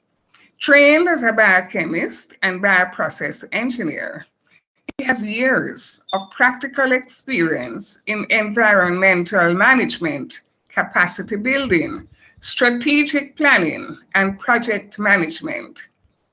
She holds a Bachelor of Science in Natural Sciences from the University of the West Indies, Master of Sciences in Bioprocess Engineering from the University of New South Wales, Australia, and a Master's in Business Administration from the University of New Orleans. Lion Denise is also a certified project manager. An outstanding leader, both in her professional and civic life. Lion Denise served as a member and former chairman of the National Ozone Commission. Member on several environmental and planning boards, including the Natural Resources Conservation Authority and the Town and Country Planning Authority. She's a former president of the Jamaica Institute of Environmental Professionals, JIP. She's a former president of the Jamaica Women's Hockey Association. And as a sports person, she was a board member of the Jamaica Olympic Association for 16 years. She is currently a member of the Independent Anti-Doping Disciplinary Panel. She's a committed Christian and a deacon at the Bethel Baptist Church, where she teaches at Sunday school and serves in several other areas of the ministry. Lions, I would like you to welcome our own Lan Denise Forrest, Progressive Melvin Jones Fellow, multiple district chairperson, council chairperson, multiple district 60. Thank you, Lion Vilma, for that kind introduction. Much appreciated. Lion Paulette McGregor, Region Chairperson for Region 4, Melvin Jones Fellow. Lion Maureen Graham, District Governor, District 60B and a Progressive Melvin Jones Fellow. Lion Claudio Boncampo, First Vice District Governor and Melvin Jones Fellow. Other distinguished land leaders and lands in the audience, virtual audience. Leo's guests, my fellow lands, good afternoon. Lion Paulette, thank you very much for this invitation. I never take these invitations for granted. It's a privilege to be part of your meeting and to have been granted this high honor to be your guest speaker this afternoon. I trust that I will meet your expectations, Lion Paulette. I want to congratulate you on your efforts of leading Region 4 and to date, and certainly the efforts of your team of zone chairpersons. I think much progress has been made, and I wish you continued success, you and your team. And I also listened with great interest to the zone chairperson's reports. And I want to commend the clubs across the region for their resilience and for their fortitude and for the fact that they're pressing on in service at a time when we are needed more than ever, despite the challenges that we face. And clearly, I think the movement has benefited because we've seen innovation and we've seen new ways of doing things that we did in the past. Congratulations to Lion Region Chair on your region project, which was very successful. I had the opportunity to participate and I enjoyed every minute of it. So thank you so very much. I wish in these greetings, which I will end shortly, to commend everybody for their efforts and to wish you well as you move forward, offering service without boundaries, united in kindness and diversity.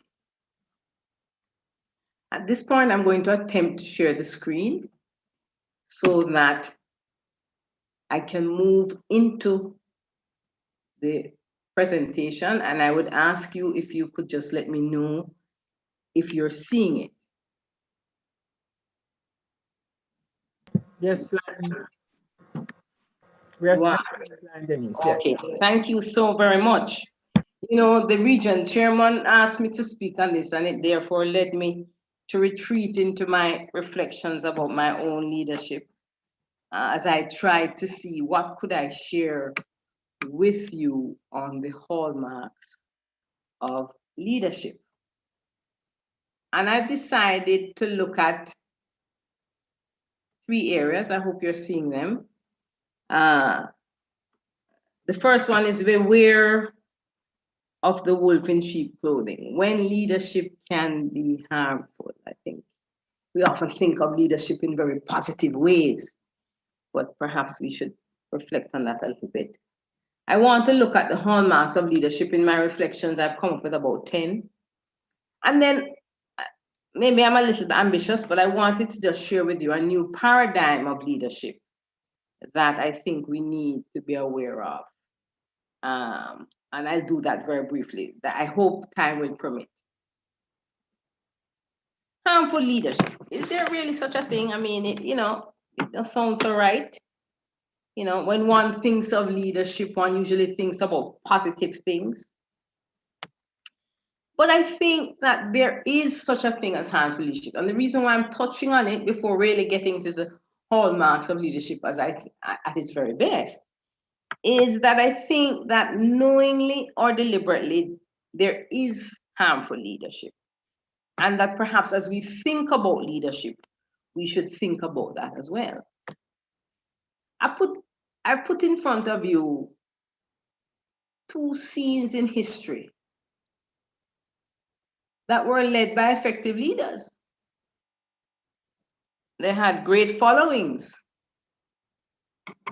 But could their leadership be regarded to be for the best, for the promotion of humankind and human dignity? We can debate that, but I doubt that. And therefore, I think that lions need to be aware of some of the characteristics of harmful leadership. So you can ponder it, and certainly within your own sphere, think about it as you shape leadership teams, whether that sphere be within your club or elsewhere, but you need to be aware of it. So some of the characteristics of this harmful leadership is dishonesty in all shapes or forms. It's not only lying, but manipulation, deception. We have to be thinking about that as we think about leadership. Leadership that is divisive is also harmful, a divide and rule kind of approach. Leadership that promotes other, leadership that is better than, leadership that is all about the pursuit of power. And I think that I don't want to harp on this, but I just want you to think.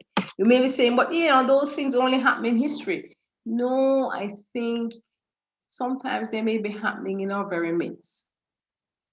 And I think that you need just to be aware of it so that you can shape the experience of leadership within your own clubs and in your own realm, conscious of these characteristics that exist, and that leadership in the hands of people who have these characteristics could perhaps not redound to or produce the best kind of results. So just be aware of it. Don't ponder on it.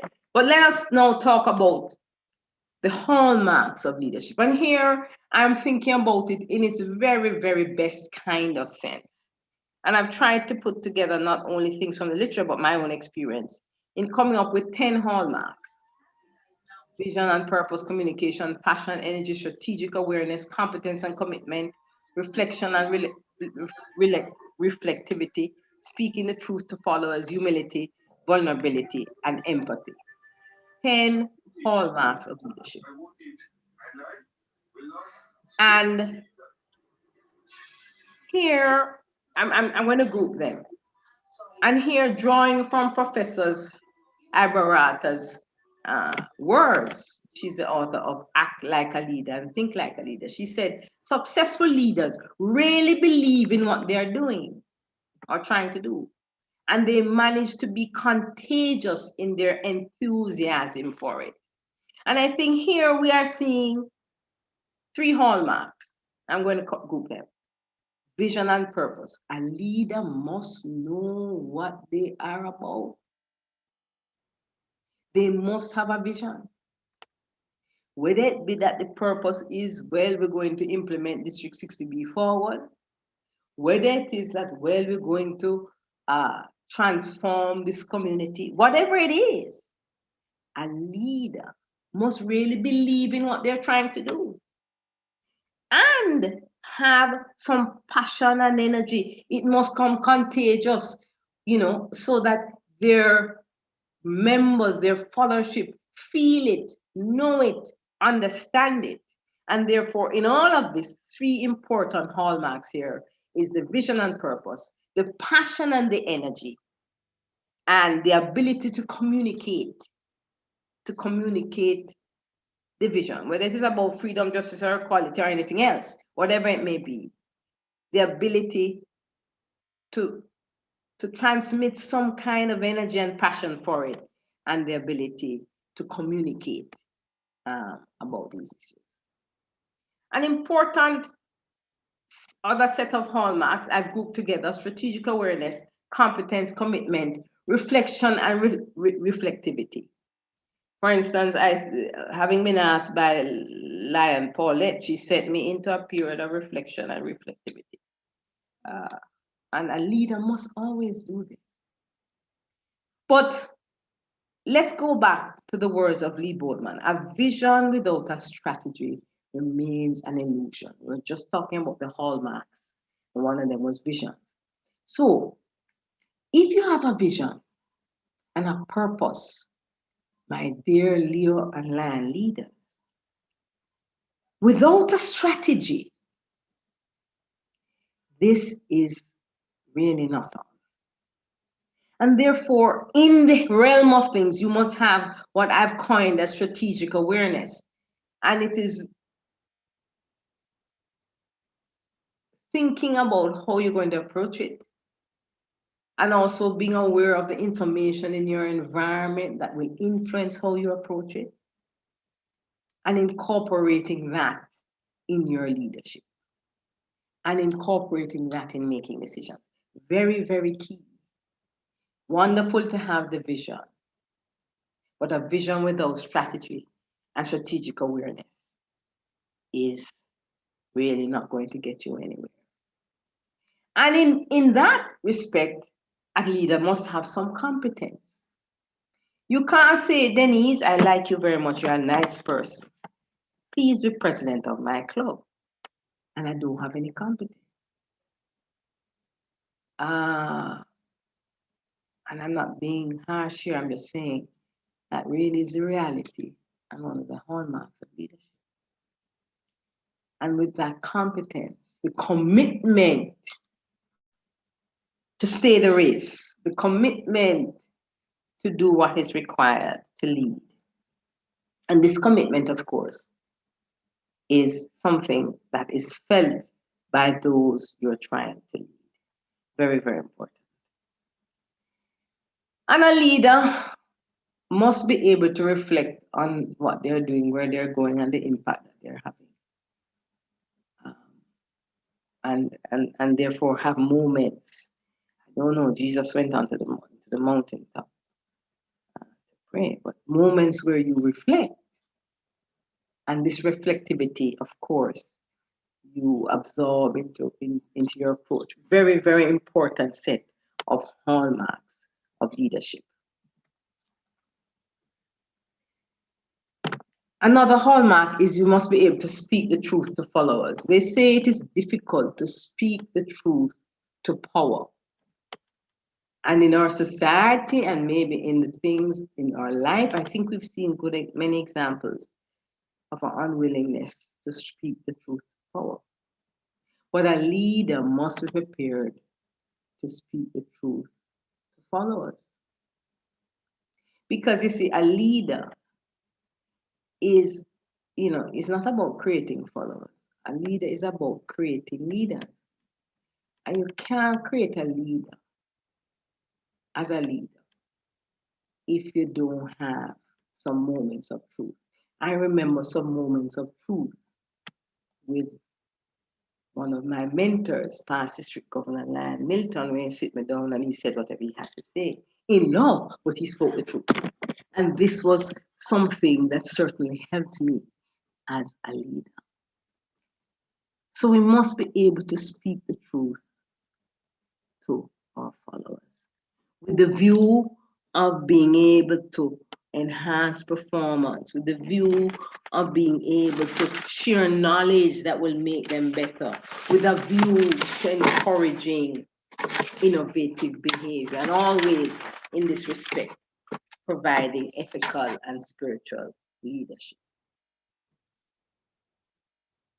The last three hallmarks that I'd like to share with you are empathy, vulnerability, and humility. you know, oftentimes we expect the leader must be tough, must be brave, and of course this is important. And if you almost want to look at it, you know, but a leader has to have empathy, and a leader has to have vulnerabilities. If a leader doesn't have that, then a leader cannot identify with followership and can't lead. And if a leader doesn't have that, a leader won't be humble. And nothing is worse than an arrogant leader, in my humble opinion. Okay, you might disagree. So I think it's important. Henry Ford said, if there is any one secret of success, it lies in the ability to get to the other person's point of view and to see things from that person's angle as well as our own. Empathy, understanding, sharing. It's kind of almost a spiritual touching, being able to be in that place. And in fact, I think it makes us effective leaders when we can empathize, not only with our followers, but those we seek to serve, and situations that we may be attracted to help. We must be able to empathize. And we must be able to expose our vulnerabilities to our followers, because we're not perfect, and trust that they will understand that and that they will lift you up as you seek to lead. Leaders are not perfect, and we shouldn't put them in that position, you know. And in doing this, you can't stand on the hilltop and say, I am this wonderful, almighty leader, right? You have to be able to get down into the swamp, the messy swamp with your followers and with your team, to be able to empathize, to be able to expose your vulnerabilities, and to do all of that in humility. So I've tried to share with you the 10 hallmarks of leadership that I think are important from my experience and from what I want now. I mean, to really just touch, and I don't want to, I'm treading here on a subject that perhaps I shouldn't, because time is of the essence. But I want to talk about leadership. You know something? We have a great deal of expectations for a leader. The leader must be everything. See there, the leader. That's a good leader. But there's a new paradigm, a paradigm that is moving away from conventional leadership to what we call leaderful leadership. And the conventional leadership things puts forth, you know, in a sense, the conventional leadership thing could almost develop tyrants. Because you see, the leader must always be in front, and the leader must know everything and do everything and be everything and is everything, and even when they're not. And that's our conventionalist and traditional leadership model. But leaderful leadership says we must establish a practice where everybody shares in the experience of serving as a leader, not serially, but concurrently and collectively, together, hand in hand. And it offers a true model for transforming leadership from the individual to a collective practice. It means then that if you're in a group and you have all of this leadership, you are never leaderless. Because sometimes we look and say we don't have a leader. No, we have a whole heap of leaders. We are leaderful in the group, in the room. But we have to switch from a conventional mode of thinking to a leaderful mode of thinking. These were the words that I used to you. I'm slightly blocked here on my screen. When I was accepting the role of district governor. My fellow lions and lion leaders, I'm not there for offering myself as a charismatic and transformational leader who by my very presence will bring about change. My intention is to offer leadership, leaderful leadership. You see, leadership is less about what one person thinks or does, and more about what we may accomplish together. So I think going forward, we need to think about this kind of paradigm. It's a process of collective agency working together, because we're in a more complex world, and we've seen what one-upmanship and one-man leadership really are in terms of the development process. I suggest to you very humbly, moving towards, and should be moving towards leadership, leader for leadership. I am, as I say, I was ambitious to be thinking about this, but leader for leadership, this is conventional, serial, individualistic, and here concurrent, collective, collaborative, and compassionate. And I'm suggesting that that is the model that we need to go. So I think that in this virtual audience, we're all leaders in some way or other. Certainly budding leaders. Don't put the light on that bushel. And I would say to you, if your actions inspire others to dream more, to learn more, to do more and become more, you are a leader. Thank you so very much for your attention. And I don't know, Lion Region Chair, if we can entertain any questions, but I really appreciate the opportunity to have presented on this topic. Thank you so very much. Thank you so very much, Region. No, Land Council Chair. It is appreciated. You've long passed the position ages ago, and we are moving now towards international president. Land, Paulette, please behave yourself. But I suppose you're dreaming dreams. Thank you for that. Yeah. I could entertain two questions. Is there anybody who want to ask Land Denise any questions? This is a marvelous presentation, and can it be shared with the clubs as well, Land Denise? Will you give us Certainly, I will pass it on to you, Land Region Chairman, to do as you will. Yeah. Okay. So, no, are there any questions? I was asking. Is there any questions? No. So, okay, thank you again, Land Denise. We're going to now move on. So thank you, and Lion Region Chair, just before I remove myself from the scene, I may have to pop out 2 more meetings, so pardon me if I disappear. And I hope that the remainder of your meeting will be, it will continue to be a successful meeting. So best wishes. So very much. Thank you. And thanks for your presence. I realize that you're in demand. Thank you so very much. Okay. Fellow Lands Leons, it is indeed a pleasure to be the region chair. I have learned so much since the start of the Landstic year, and I've had a tremendous amount of support, for which I'm grateful.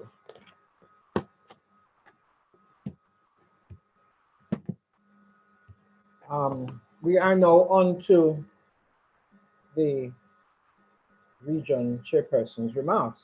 Before I do that, if there are any persons who want to submit apologies, please do so in the chat. I do have Land Pauline Kuwait, District Activities Chair, who submitted her apologies. She's unavoidably absent. Land Claudia Boncampo, Progressive Melvin Jones Fellow, First Vice District Governor. Land Maureen Graham, Progressive Melvin Jones Fellow, District Governor 60B. Land Denise Forrest, Progressive Melvin Jones Fellow, Chairman, Council of Governors, Multiple District 60. Other distinguished lands and leaders in the audience, a pleasant good afternoon. And thank you now for the opportunity to make some brief remarks from the region chairperson's chair. Lands and leaders of Region 4, we had a fantastic 6 months. I was blown away by the support, the quality of projects and activities, the innovation, the fundraising activities. We found the way and means despite COVID-19. We are an awesome team. When I talk about my Region 4 project on Saturday the 13th, February 2021. Satisfying hunger through kindness and empathy at Valentine, I was only able to provide 25 bags to each club.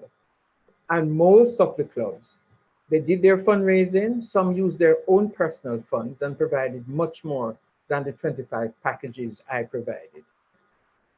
Some clubs split themselves into teams and did presentations in several locations because of the need to relieve the hunger is so great. Every single club in Region 4 participated in this project and brought their uniqueness to the projects based on the variety of needs. Blessings on you all for this fantastic and rewarding support. I was invited by some clubs to participate in the various activities throughout the day, and I was blown away by the need. I was visiting some clubs of poorer communities for the first time, and it opened my eyes even wider to what is happening in some of these communities. I will have to continue with this project even after my term of office has ended. People are hungry, not only at Valentine's. I'm happy to advise that all clubs in Region 4 are reporting on my land. What I've noticed, however, is that there are more projects on Facebook and on the social media than what is reported on my land. Remember now that your projects are not officially placed unless they are reported, and especially on my land. Rewards and recognitions are mainly based on the official records. I note with concern that some clubs are still struggling with District 60B forward. I know that the first Vice District Governor, Liane Claudia, have this under control. Most clubs have responded well to the LCIF Club 100 initiative and are making their contributions based on affordability and again employing some ingenious fundraising methods. Membership took a very special initiative this year. All clubs are working to improve their membership experience by embracing various initiatives, taking into consideration the diversities of their membership and the various stages in the members' life cycle. Most clubs are looking at adding membership, but are being careful to embrace quality and special needs of their clubs. We embrace the LCIF Global Causes Alignment in various initiatives with childhood cancer, environment, diabetes, hunger relief, and other critical situations that will impact the quality of life. Inside and outside of Lionism, we must continue to offer our assistance to these areas, especially those of us who have the expertise and financial resources to make a difference. We are now looking at our leadership strategies to ensure that we can have an effective handover with quality membership that are ready, having been offered mentorship, coached, exposed, and necessary training, and assured of support once the reign has been transferred. I could not have asked for a more rewarding term in office, having received the support and guidance from several lands and leaders. I've not been ashamed to ask for assistance when needed, and it was always graciously given. I look forward to remaining months and will do my best to do an appropriate handover to the incoming region chair with the necessary support and assurance. I'm most grateful for the opportunity to serve in this capacity. Lions and Leos, it was indeed my pleasure. I now move on to the reports, updates. Of course, these are very, very, very brief reports and updates from persons who we think will add value at this stage of our life for this Lionistic year. So I'm going to ask now Environment and Climate Change Area, Lion Christian Freighter, Melvin Jones Fellow, as Assistant Coordinator. We ask that he gives us an update on this area of activity. Lion Christian?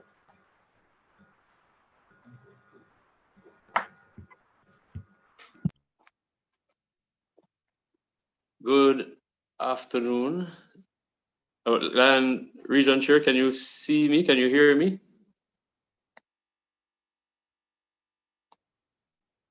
I'm not hearing anything. Sorry, I can hear you, Land Christian, and I can indeed see you. Okay, thank you, Land Region Chair. Land Region 4 Chairperson, Dr. Paulette McGregor, MG Melvin Jones Fellow, Council Chairperson, Land Denise Forrest, Progressive Melvin Jones Fellow, Land District Governor, Maureen Graham, Progressive Melvin Jones Fellow, other distinguished Lions at the virtual head table and in the audience. Leos, my fellow Lions, good afternoon. Thank you, Land Region Chair, for the opportunity to speak briefly on a new initiative being undertaken across the multiple district.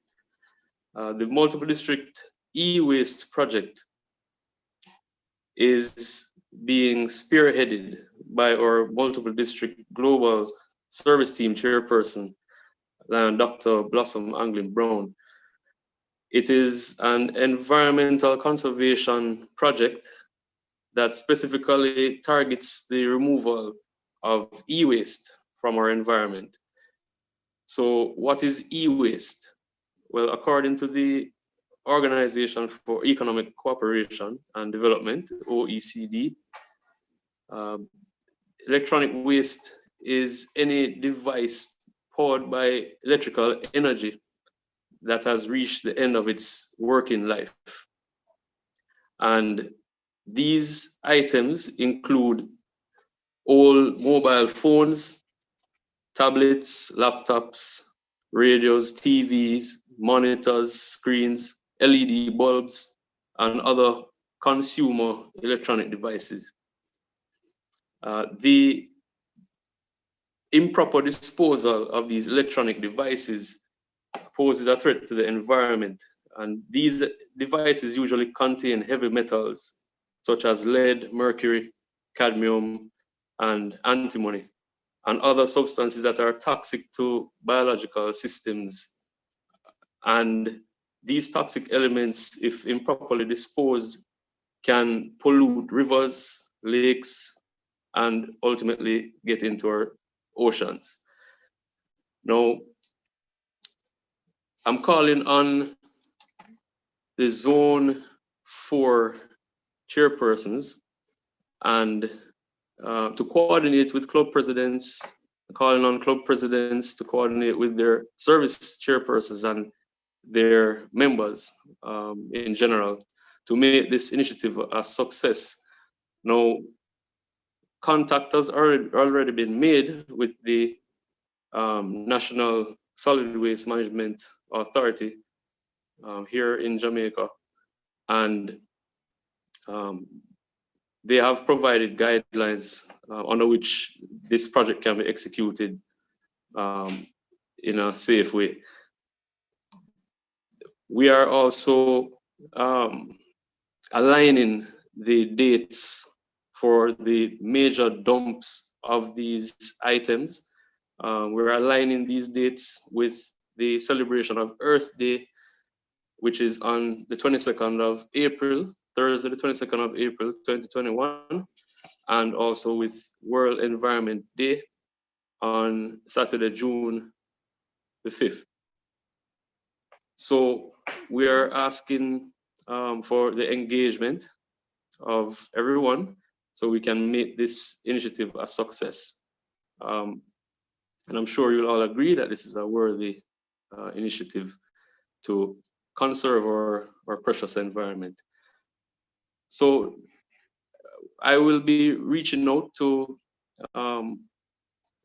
key members so that we can get this initiative in full throttle. So thank you, Lion Region Chair, for allowing me the opportunity to share, and I wish you every success in the rest of your tenure as Region Chair. Thank you. Thank you so very much, Land Christian. This is a very, very critical area, the environmental situation and the the ability to dispose of our waste in an efficient and safe manner. So I'm going to ask the clubs to get in touch with you, or you get in touch with them, because this is a critical area for survival, really. Thank you so very much for your contribution. Thank you, Lion Region Chair. Most welcome. Lan Claudio? Yes, sir. Good afternoon, Lion Region Chair. Yes, and my fellow Lions. Your hands are up. May I be of assistance to you, sir? Yes, no, I just wanted to say a brief few words because I also promised to attend Region 1 region meeting, which is already ongoing. So I will have to be leaving your meeting, but I just wanted to thank all fellow Lions that reported. Once again, Region 4 is doing an amazing job, even though looking at the times we are under, the situations we are facing. However, your region continues to work and continue serving.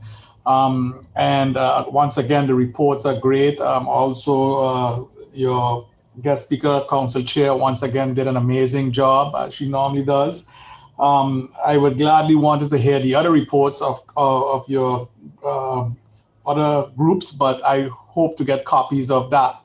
On a note on the District 60B forward, I just would like to ask all clubs that did not send anything to me personally by email to please do so.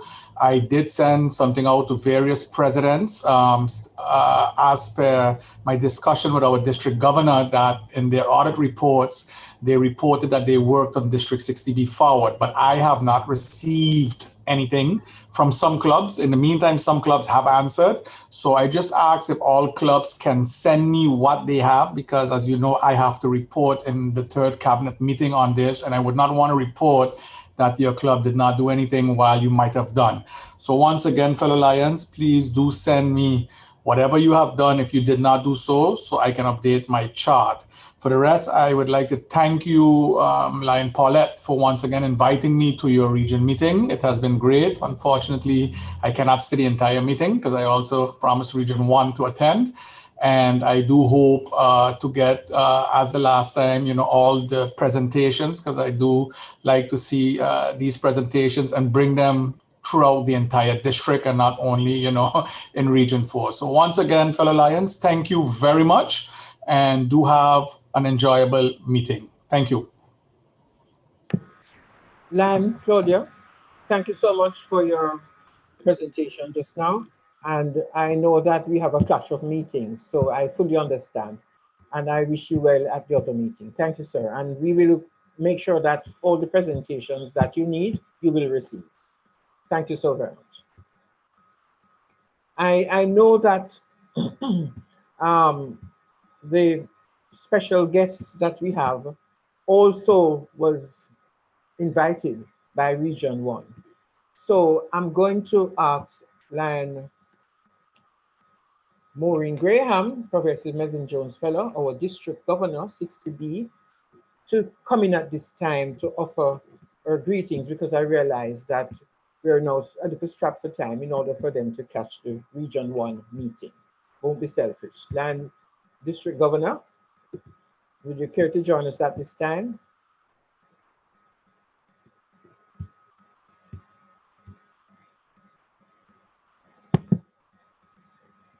Thank you, Lion Region Chair. But of course, I like to wait my turn. I was quite prepared to sit here and wait until my turn, but you are the boss, you're in control. And if you say I must go, I will go. I'm obedient too, I wish you would talk, and then you'll be more relaxed to go when you, as near as possible, when you can, because I'd really love you to stay right until the end of my meeting. But I know that Region 1 also have you in demand. As you said, you're not selfish, and I do appreciate it. I really do. Lion Region Chair, Dr. Paulette, MJF. Lion Council Chair, Lion Denise, PMJF. Lion First Vice District Governor, Lion Claudio, PMJF. Other distinguished Lion leaders present and past, my Leos, fellow Lions, good afternoon. It's indeed an honor and privilege for me to be able to join with you today to bring you greetings at this your second region meeting.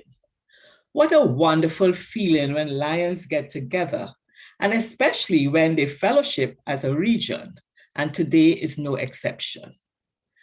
We are more than halfway through our journey, and the other half will go so quickly. So let us continue to work towards achieving our goals. Let us stay strong. Let us support the work of the clubs in the region. Special shout out to you, Lion Region Chair, on your insightful initiative for your region. I really like it. And I listened to the reports from the zone chairs, and I know it created an impact. Working together is so powerful. Lions, I'm asking that you take a moment to examine your priorities and listen to what each other is saying and make the necessary adjustment to accomplish your goals. This has been a challenging year, one like no other, but it has given us many opportunities. It has given us the opportunity to engage each other more. You're meeting on Zoom meetings, at Zoom meetings. You are in class, the same classrooms. Your membership is growing, and so is the number of activities. You are reaching more people, and it is evident from the reports we heard today. I mean, I sat here and I listened to those reports, and it really made me feel empowered, blessed to be leading the organization at this time. Region Chair, you could not have been called at a better time to lead. Your district is developing innovative solutions to the challenges, and I am so proud of you all. I encourage you to stay on course and to continue to make a difference. I am not for one moment suggesting that it's easy, but you will continue to shun those potholes and jump the hurdles.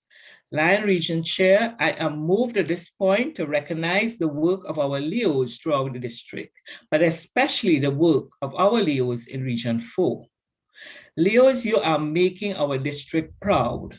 You are showing that our movement is in good hands, especially now in the pandemic. Because of your youthfulness, you can reach out where we, the not so young, are challenged to even venture.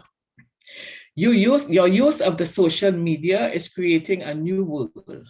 Thank you so much. Please continue. Our communities need you now more than ever. Lion Region Chair, again, under your guidance, the region is blooming. Please continue to inspire. Zone chairs, you are the frontline workers. Put on your protective gear and continue to inspire action. And I'm going to read that again. Zone chairs, you are the frontline workers. Put on your protective gear and continue to inspire action. You are doing such a wonderful job that we don't want anything to happen to you. So you stay firm and continue doing what you're doing. From what I'm seeing, Lions, should you continue on this course, I am confident that my vision will be achieved. We share the belief that we have the power to make a better future for all people. We will overcome the challenges and continue to serve the needs of our communities. We will do so, putting the health and safety of ourselves, our families, and our communities first. We will strengthen our resolve to serve, united in diversity, building a better tomorrow through kindness. Lions of Region 4, I want to thank you from the bottom of my heart for the support and the empowerment that you're actually giving the district. And I would say me, I really, really appreciate what is happening. But I pray and I encourage you to continue on this path, but just be safe. And together, we will leave this district a little better than we found it. Thank you, Lion Region Chair. I really appreciate this time to spend in your meeting. It was great having you, Lion District Governor. Thank you for your kind words. And I know that you have to go and do another duty in another region. Thank you so very much for your presence. And We wish you well as well for the rest of the linguistic year. Thank you. Now, Thank you. you're most welcome. We're going to ask now, because we have all of these important lines in our mission and we're grateful to have them. We are going to ask Lion Avaloy. Lion Avaloy is a district chairperson for Leo Program Coordinator Commission, Leo Program Commission. And we know that you too have to run to another situation, Lion Avaloy. So we invite you now to make your presentation. Thank you, Lion Region Chair. I'm just going to share my screen quickly.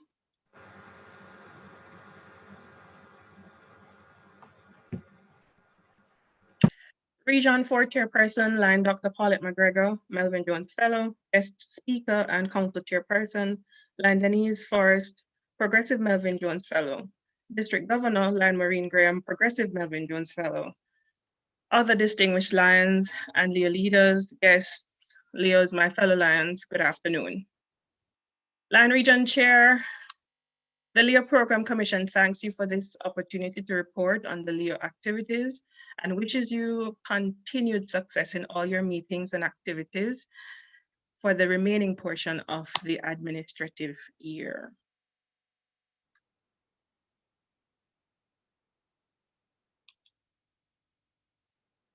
There are 187 Leos in your region, a close second highest in the district.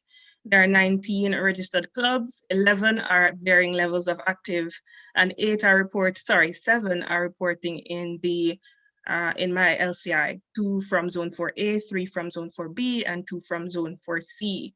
We note that all Alpha school-based clubs are affected, and only 1 Alpha Leo club in the Cayman Islands has reported during the administrative year, and this is in my LCI. Just to add that there are 5 Leo clubs that are without an assigned Leo advisor in my LCI. Information about opportunities and LCI's upgrades to the Leo program are not getting to these clubs. Just to add another note, that failure to add the Leo advisor to my LCI is a violation of LCI's board policy. You can check chapter 22, 7F for that information, as I was duly informed by Lions Clubs International of the same thing. For those Leos who are reporting, they are doing a wonderful job. Over 125 activities reported, and 24% of that are service activities. We are also encouraging, the commission that is encouraging or has asked that we all be mindful of the psychosocial environment and the impact it is having on our Leos' performance, and we recommend keeping our Leos engaged through fun activities, giving your Leos room to design meetings in their own way, and inviting them to attend service activities and fewer meetings. Let them explore what works for their collective. April is Leo Awareness Month, and this is a great opportunity to let them just have fun. We have hosted or helped with hosting and supported some activities for the Leos. Those include our project management workshop, the mid-year conference, specifically the Leo Forum in November. And I want to use this opportunity to thank Lion Paula C. Bartley of the New Kingston Lions Club for her participation as the region's representative on the Leo Forum panel. We also coordinated a few other events with the help of our Leos in the district, and I'll speak a little bit more about them when I get to that section. Of course, during our activities, the commission feels that we also need to have Leo engagement. And as such, we have been employing engaging our Leos and having them lead on certain committees and give us feedback and input so that we can carry on. As it relates to the formation of the Leo District 60B, which I'm sure there has been a little buzz on our social media pages, you will see that the formation took the guidance and support of a Leo District 60B organizing committee, which is made up of mostly Leos, all Leos, except for the Leo Program Commission members. And I want to use this opportunity to also thank Leo Shanna K. Huey, Leo Ada Charrington, Leo Fabian Maxwell, and Leo Kesh Hamilton from various parts of our region. Their work and input has helped us to get to where we are at. Now, this was a process of the formation of the Leo district. It involved dealing with a lot of stakeholders and different district officers and Leos to get to the point where we're at. We're currently submitting all documentation that we have to the district governor for her approval. If you're familiar with the approval process, 6 clubs from the district should create this formation or should suggest that they're interested. And then the Leo 91 form is signed by it used to be signed by the district governor, but there are changes to that form, and it is now the Leo district chair who signs it. However, because this is a new Leo district, it requires the approval of the district governor at this stage. So we went through different committees, we circulated information, we had nominations day, we did elections, which were very successful. You would have noted that Leo Monique Dinal also participated in this event in terms of the elections. And she wasn't successful, but we still have great news for her participation in becoming a Leo district officer. And the elected officers and her selected team, that documentation is already circulated to the district officers, and that also will be put in a package to send to the district governor. Just want to use my final moments to present the Leo district officers, the elected and selected. So Leo Nichelle Smith, sorry, that should be Leo Nichelle Bruce Smith, Leo district president-elect. Leo Olivia Brown, Leo district vice president-elect. Leo Camilla Carty, Leo district secretary. Leo Fabian Maxwell, Leo district treasurer. Leo Monique Dinal, she has been selected by the Leo district president-elect to serve as the regional director for 1 and 4 on her team. And Leo Ilada Lewis, Leo district regional director for 2 and 3. So the 2 young ladies who were not successful in their bid for the elected positions are also serving on the Leo district team. Lion Region Chair, this is my very brief update for you of the happenings between the last meeting we had and today. Thanks. Thank you so very much, Lion Avaloy. Like everybody else, they are talking about brief reports, which go into twice or thrice the time allotted. But I'm grateful still because it's good stuff that you're giving. I'm going to ask Elaine Peaches McMasters, Progressive Melvin Jones Fellow, to talk to us a little bit about the Lands International Foundation. Thank you so much. Good afternoon, Land Region Chairman. I hope you're hearing me. Yes, I'm hearing you loud and clear. I was having some challenges just now. I went into a panic. Never mind, boy. Land Region Chairman Paulette, of the distinguished lines at the head table, virtual head table, and in the audience. Guests, Leos, my fellow Lions, good afternoon. There's just enough allotted time for reminders and brief updates about Lions Club's International Foundation. Reminder 1, there are grants available to us on projects in all our global and humanitarian causes that we are not accessing applying for. And I'll mention just 2 that I think are very dear and are manageable at this time. The Childhood Cancer Pilot Project. There are just mentioned 2 projects that can be funded using these grants. Construction, expansion, or renovation of a child, teenager, and family-friendly waiting room at a health center. Another is a project to address the education and recreational needs of childhood cancer patients receiving treatment at a healthcare facility. Now with this one, since October, I have been trying to get a foothold into the Bustamante Children's Hospital to see what can be done, and I am still awaiting information from them, though I've made several visits. These grants can be, clubs can join to do these, carry out these projects. I think LCIF likes to see the more involved, when clubs are more involved in making the application, which has to go through the governor, by the way. Another is the Lions Quest promotional grant.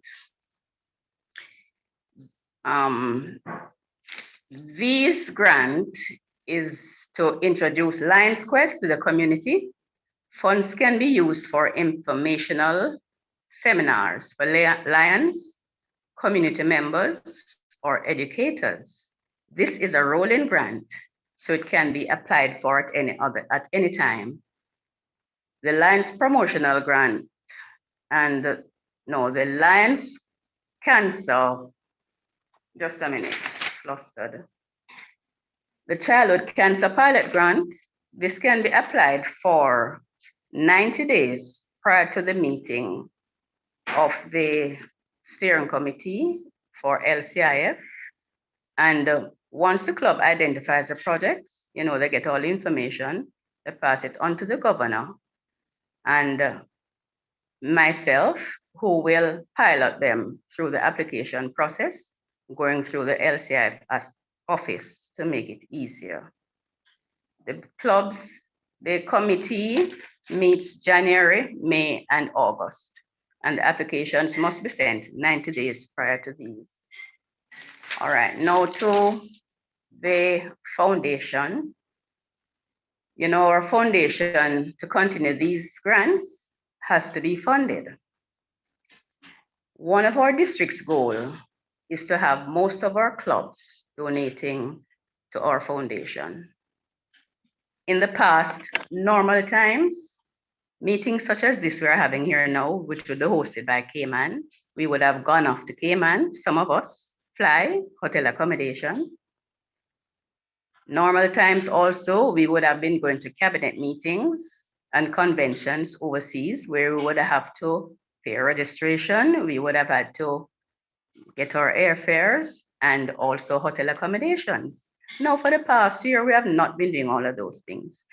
And I know that we have a budget, personal budgets for traveling for Lions clubs, and we have not touched that. Now, those monies are, I'm sure, or I hope, are in our accounts where it is accruing interest. All I'm asking is just for a little pinch of the interest that you're accumulating. Or even if you want to go further and say, give us half of the registration fee that you would have normally paid to register to attend these meetings, contribute it to LCIF. It would be so greatly appreciated. There are clubs, if you give a $50 or $100, you won't even miss it. Clubs whose members are challenged now to contribute to the fund individually. I'm suggesting that the clubs, say you set a goal of donating $100 to LCIF, you divide that by the number of persons in your club, number of lines in your club, and ask each person to give that amount. When you get the $100, you forward it to LCIF from the club. By that way, we can achieve our goals of having most of our clubs in the district participating. As it is just now, we are really contributing more than we did last year in terms of percentage, but it is still not up to where I am expecting, and I'm sure also the governor. So clubs and members, I'm asking that you support LCIF. Now, we come April 9, April 11, Sunday, April 11, there is a new and exciting way that you can support our foundation by logging on to Lions virtual team on Facebook and celebrate LCIF at the telethon. This will be hosted by our first International Vice President, Lion Douglas Alexander, whom I'm sure majority of you know and like. He's well loved in our district and multiple districts. He will be the MC for the evening. There will be music and entertainment, and you can all share the evening. I'm sure you'll see other persons online who you know you can chat with them in the chat box. So Lions, let us log on. Make this amazing event a success. Let us magnify our impact and our service to those who need it most. My brief comments. Thank you, Lion Region Chairman, for this opportunity.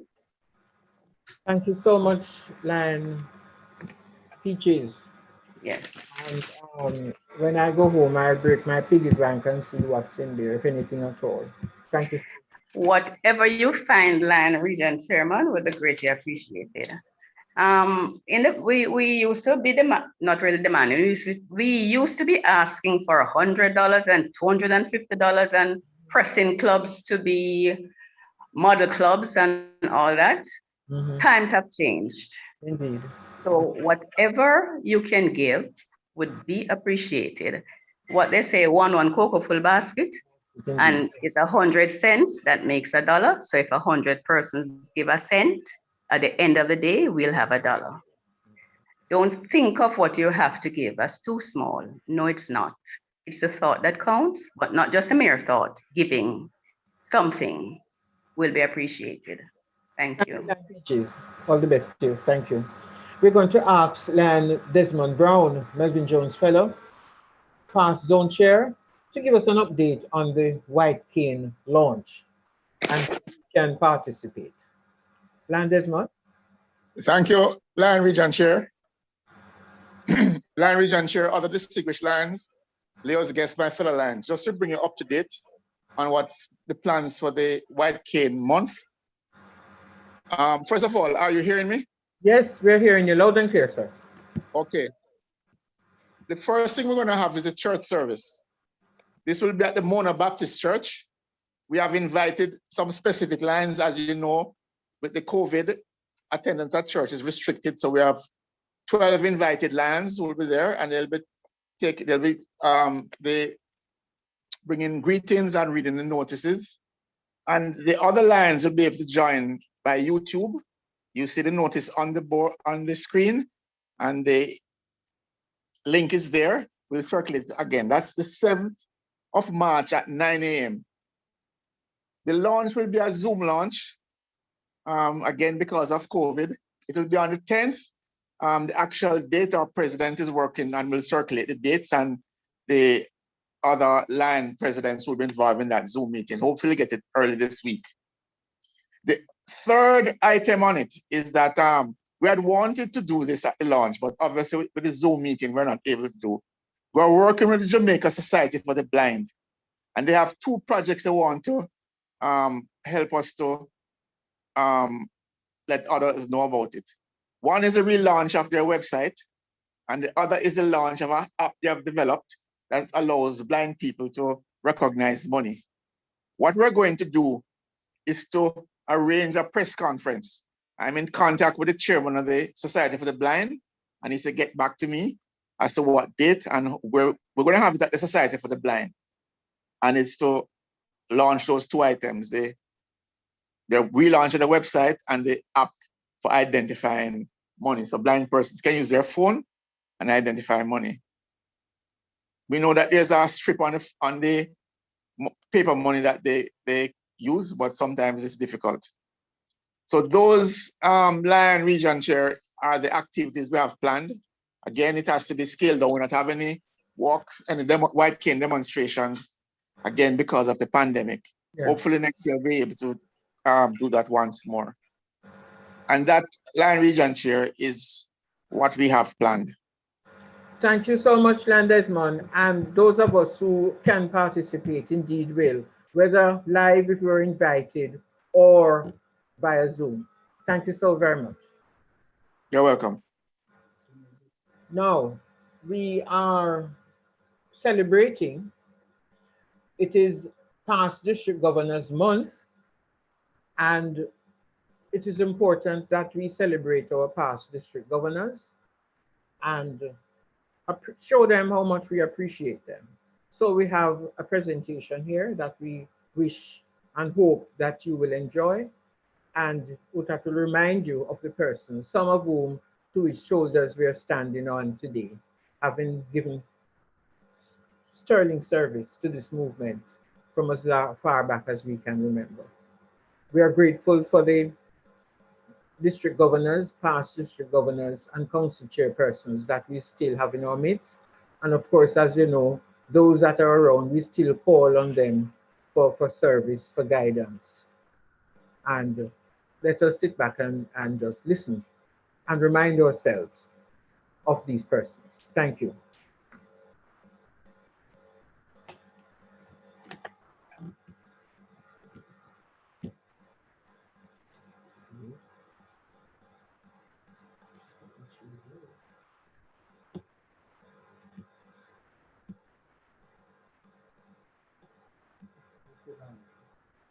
Landis, are you there?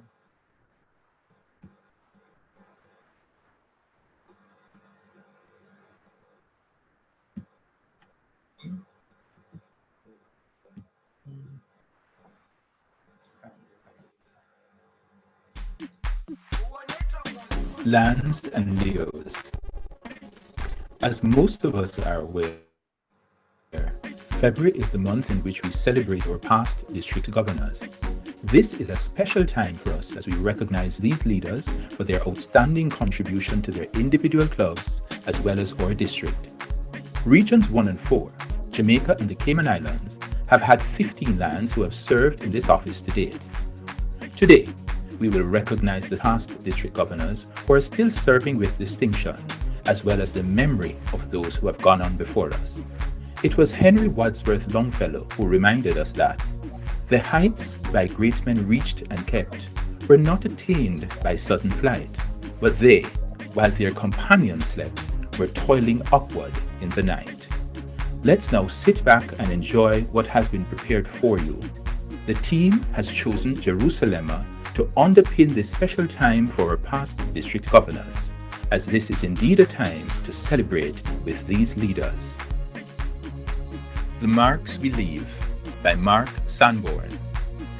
As time goes on and we reflect on the things we've said and done, the places we've been, the people we've met, and we think of all the fun, we realize the marks we leave in life aren't made of stone or steel, but rather of the lives we've touched and how we make folks feel.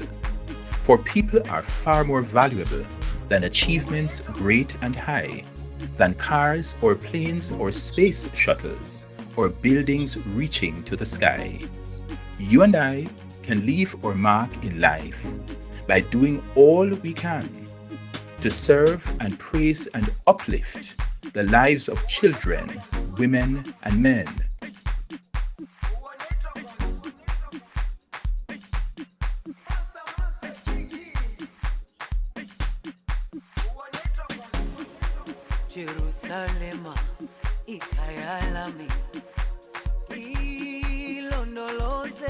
Let's now celebrate with the past district governors who are still serving with us. Lion Carl G. Francis, Progressive Melvin Jones Fellow.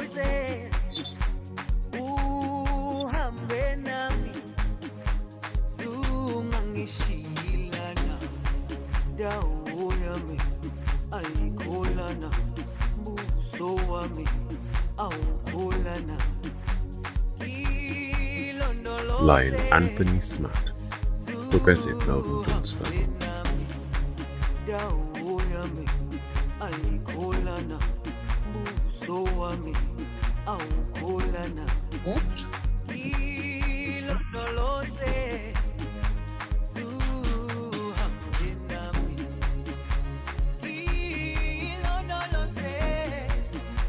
Lion Lindell Smith, Progressive Melvin Jones Fellow.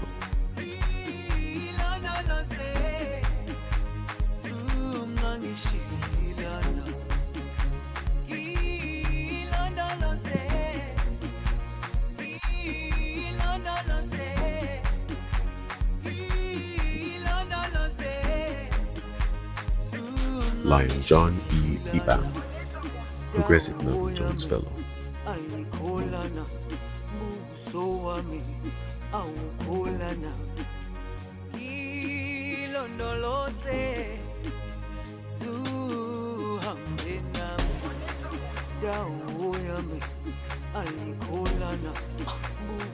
Lion June McCarthy, Melvin Jones Fellow.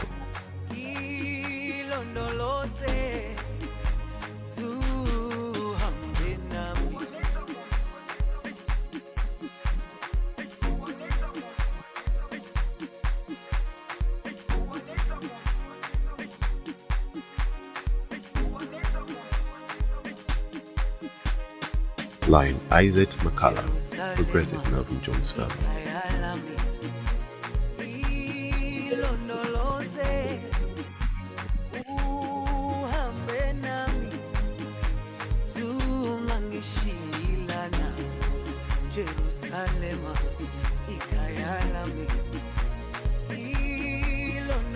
Lion Errol Lee, Melvin Jones Fellow. Online fill out there. Online fill out there. Oh, yeah. Oh, okay.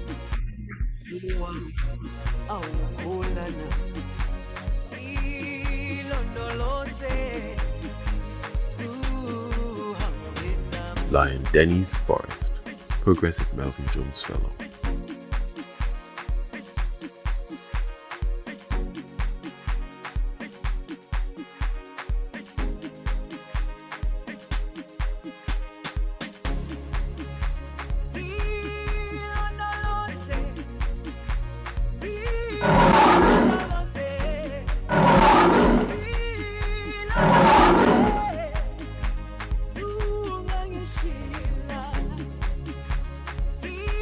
Thank you, Lion Pass District Governors, for your love, leadership, support, and guidance. This has been a production of the Region 4 Leadership Team.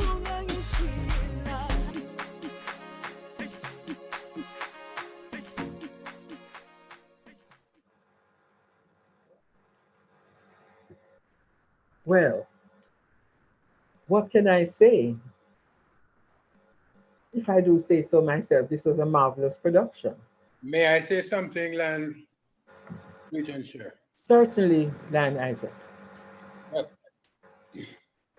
I'm sure the other past district governors may want to say something as well, but for those who have not yet taken the initiative to quickly jump on as I have done, I want to express my extreme appreciation for that beautiful presentation put on by our recognizable voice in our region and zone. Appreciation is a very important part of the work that we do as lands, because it enhances the commitment that we make to serve not only those persons in need, but to serve in an administrative capacity in our clubs, or regions, zones, district, and multiple district.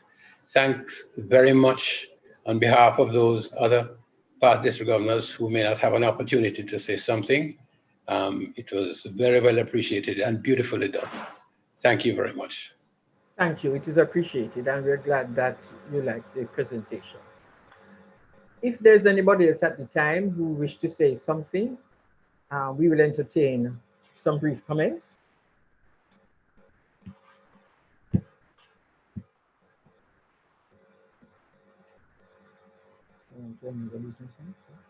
Well, if there are no, well, the presentation speaks for itself. Thank you so much for your input, Lion Isaac. We are now on to any other business. Is there anything that any Lion or Leo would like to bring to our attention or to say? Any comments? We know that we have been here for a long time. Those of you who have not had your Saturday soup or just halfway through it, we realize, you know, that it's cold. You can go ahead and warm it. Just give us a few more minutes and we'll release you. Any announcements, Land Secretary? No, I have no announcements, Land Region Chairman. Okay, thank you. Well, we are on to now. The next item on the agenda is item 20. We're going to ask Land Pauline Tulloch, White Tulloch, Secretary from the Spanish Town Club, to move the vote of thanks.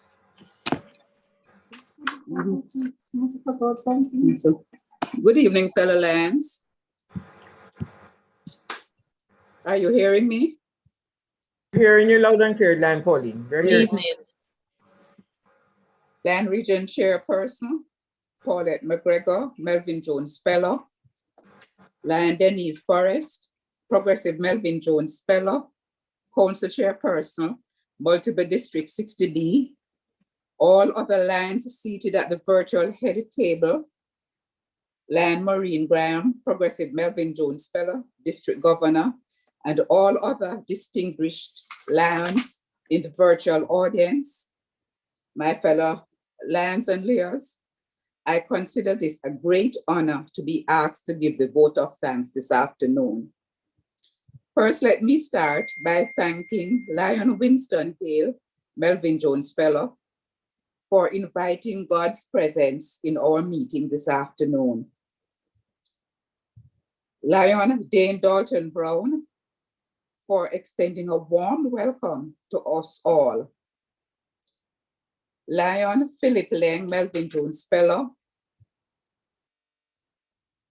and Leo John Gale, who so eloquently recited the Lions Code of Ethics and the Leo Pledge, respectively. Thanks to Lion Kathy Peart, Progressive Melvin Jones Fellow, past Region Chairman, for the background and update given on the Regional Disaster Trust Fund. We learned a lot. Land Zone Chairpersons, that's Lion Elaine Robinson, Melvin Jones Fellow, Keris Harper, Melvin Jones Fellow, Lloyd Kellyman, Melvin Jones Fellow. Your reports were well received. Thanks for letting us all know what's happening in your zones during this challenging time. I'm sure you all will agree with me that we were well entertained by the National Dance Theatre movement. We appreciated that entertainment.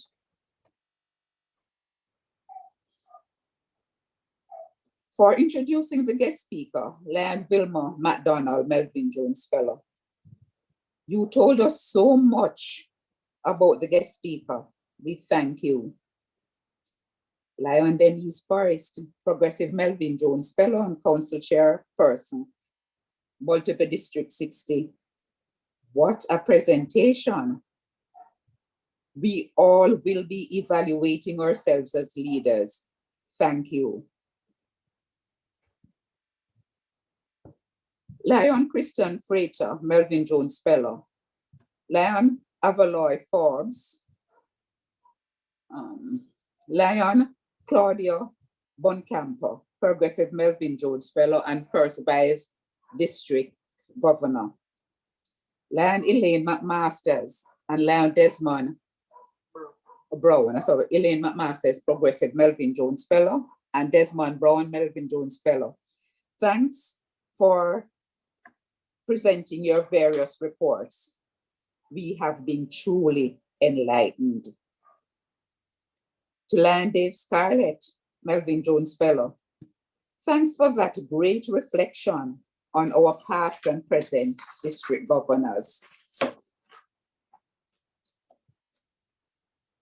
The greetings from our district governor, Lion Maureen Graham, Melvin Jones Fellow. We thank you. We all listened keenly and was well, and will take what you said into consideration. Last but not least, a big thank you to our region chairperson, Lion Paulette McGregor, Melvin Jones Fellow, for the efficient way this meeting was conducted, and to let you know, we listened to every word in your remarks. Fellow lands and layers, thank you all for coming out. Without you, this meeting could never be a success. Thank you. Over to you. Thank you, Lion Pauline, and thank you for thanking us. It was indeed a pleasure. The meeting was long, but as was said, very, very productive and informative. And that is what it's meant to be. And sometimes it's a little lengthy, but you'll come away with something. So for those persons who we thank them again. For the production of the celebration of our past district governors, I want to thank Lion Dave Scarlett. Of course, you recognize his voice. And maybe you would not have recognized Lion Fabian Maxwell's voice and his help with the production of the whole thing. I think when I look at the Lions and Leos in Region 4, we could open, run, and be very successful in any organization that we want to be, because there's one of everybody in Region 4. So we can become super producers of something and be very, very rich people. So maybe this is something we can look at come 1st of July as another area to make money, to contribute to the Lions and of course for ourselves. Lions and Leos of Region 4. I'm a happy person, I'm a happy Lion, I'm a happy Region 4 chair this afternoon because of you all. Thank you so very, very much. I'm going to now ask you, I am so emotional now, I'm not going to say anything else. I'm going to let you know that the date and time of the next region meeting will be forwarded to you in short order. Why? The multiple district convention is still, the dates are still a little iffy, and I don't want it to clash with that because it's run about the same time. So as soon as that date with the multiple district convention has been solved, I will let you know the date of my final region meeting. And the Lions and Leos of Region 4, Zone 4B, in particular, the New Kingston Club, promised to host, and all things being equal, that will be so. So I thank you all so very much. I now move for this meeting to, no, we're not adjourned yet. We're going to have the district governor's song. Thank you all so very much.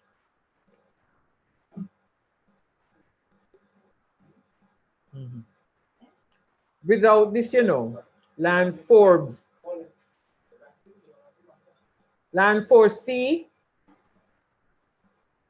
how can I thank them? I asked them to host. Under normal circumstances, I would have been in Cayman. Dave and I booked our tickets from last year to go to Cayman, but we know it will happen. Even if it's after my term in office has ended, we're still going to go to Cayman. I thank the Lions Clubs of Cayman on the 4C under the leadership of Lion Lloyd for helping us with hosting this meeting and making it so very successful. I thank you all so much. I'm so grateful. District Governor Sam, please stand and shake your legs, and then you can put your saddle suit to warm.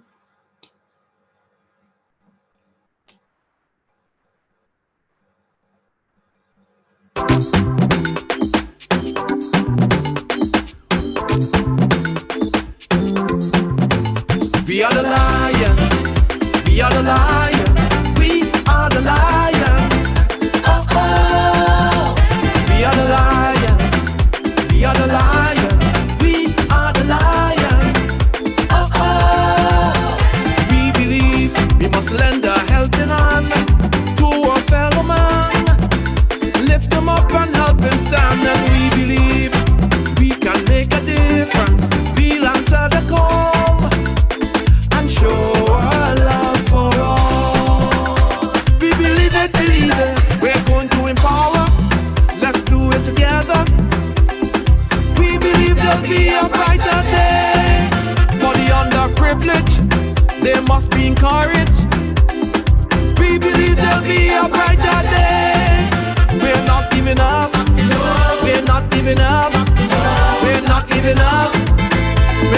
giving up. We are the lions. We are the lions. We are the lions. Oh,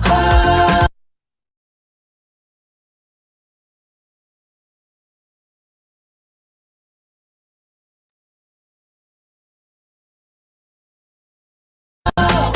We are the lions. We are the lions. We are the lions. Oh, oh. We're not giving up. We're not giving up. We're not giving up. We're not giving up. We are the lions. We are the lions. We are the lions. Oh, oh. We are the lions. We are the lions. We are the lions. Oh, oh. We're not giving up. We're not giving up. We're not giving up. We're not giving up. We're not giving up. We're not giving up. We're not giving up. We're not giving up.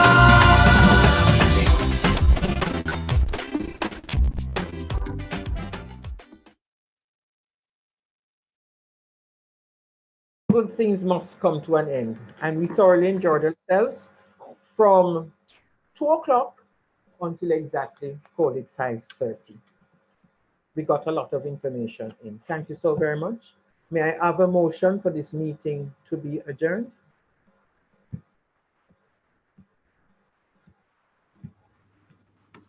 Lion Region Chair, if nobody else moved, Lion Elaine Robinson here. I move for the meeting to be adjourned. Lion Region Chair, I beg to second. Come here. Lion Camille Buckham Prince of Prince and Prince. Yeah. Yes, thank you so much. It is Great meeting, very informative. Thank you. I agree to Region Chair. Very well done. Thank you. It is now 5:30, 5:29, 5:29, and all is well. I bid you all farewell. Please stay safe until we meet again. Thank you. You too, Lion Region. Bye. Take care, everyone. Take care.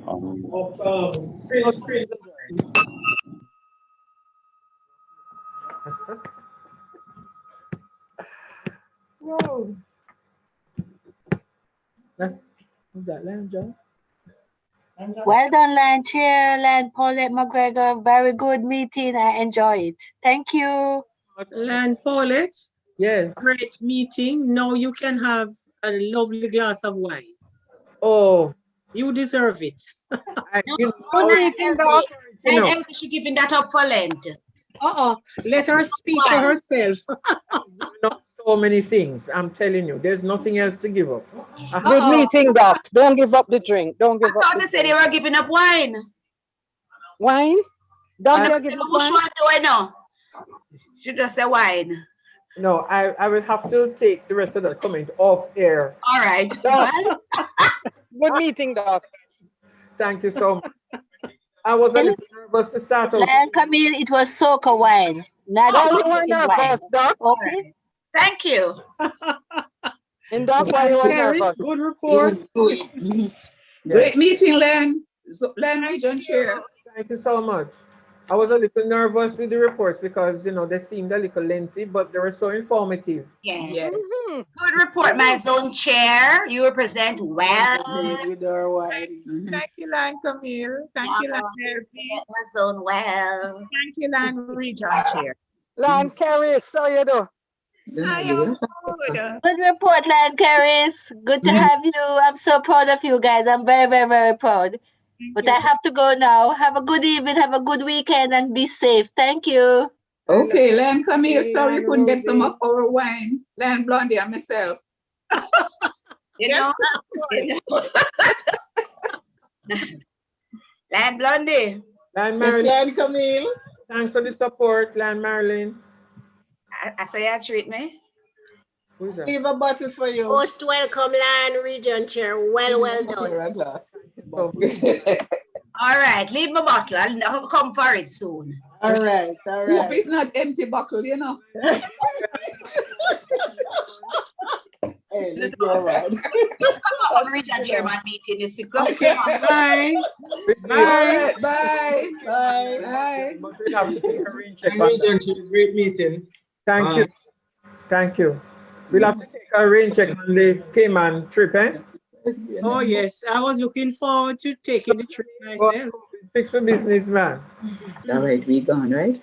I was looking forward to story when the Region Chairman took years. And Fabian, when I hear this deep, husky voice, I'm saying, who is this? I don't recognize. Only to realize that it's Lion Fabian. Wow. Where will the thing to be? This soon be Lion Fabian. How are you? Thank you so much. Soon be Lion. Yeah, Fabian. Hi, Lion Camille. Good evening. Good evening. Up the air. Attitude. Yes. You know why? I know, right? Yes. I know why. I know why. Okay, good. Now that you know, I won't have to say anything else. All right. One of the region fundraiser, for those of you who've not had your meetings and so yet, and even after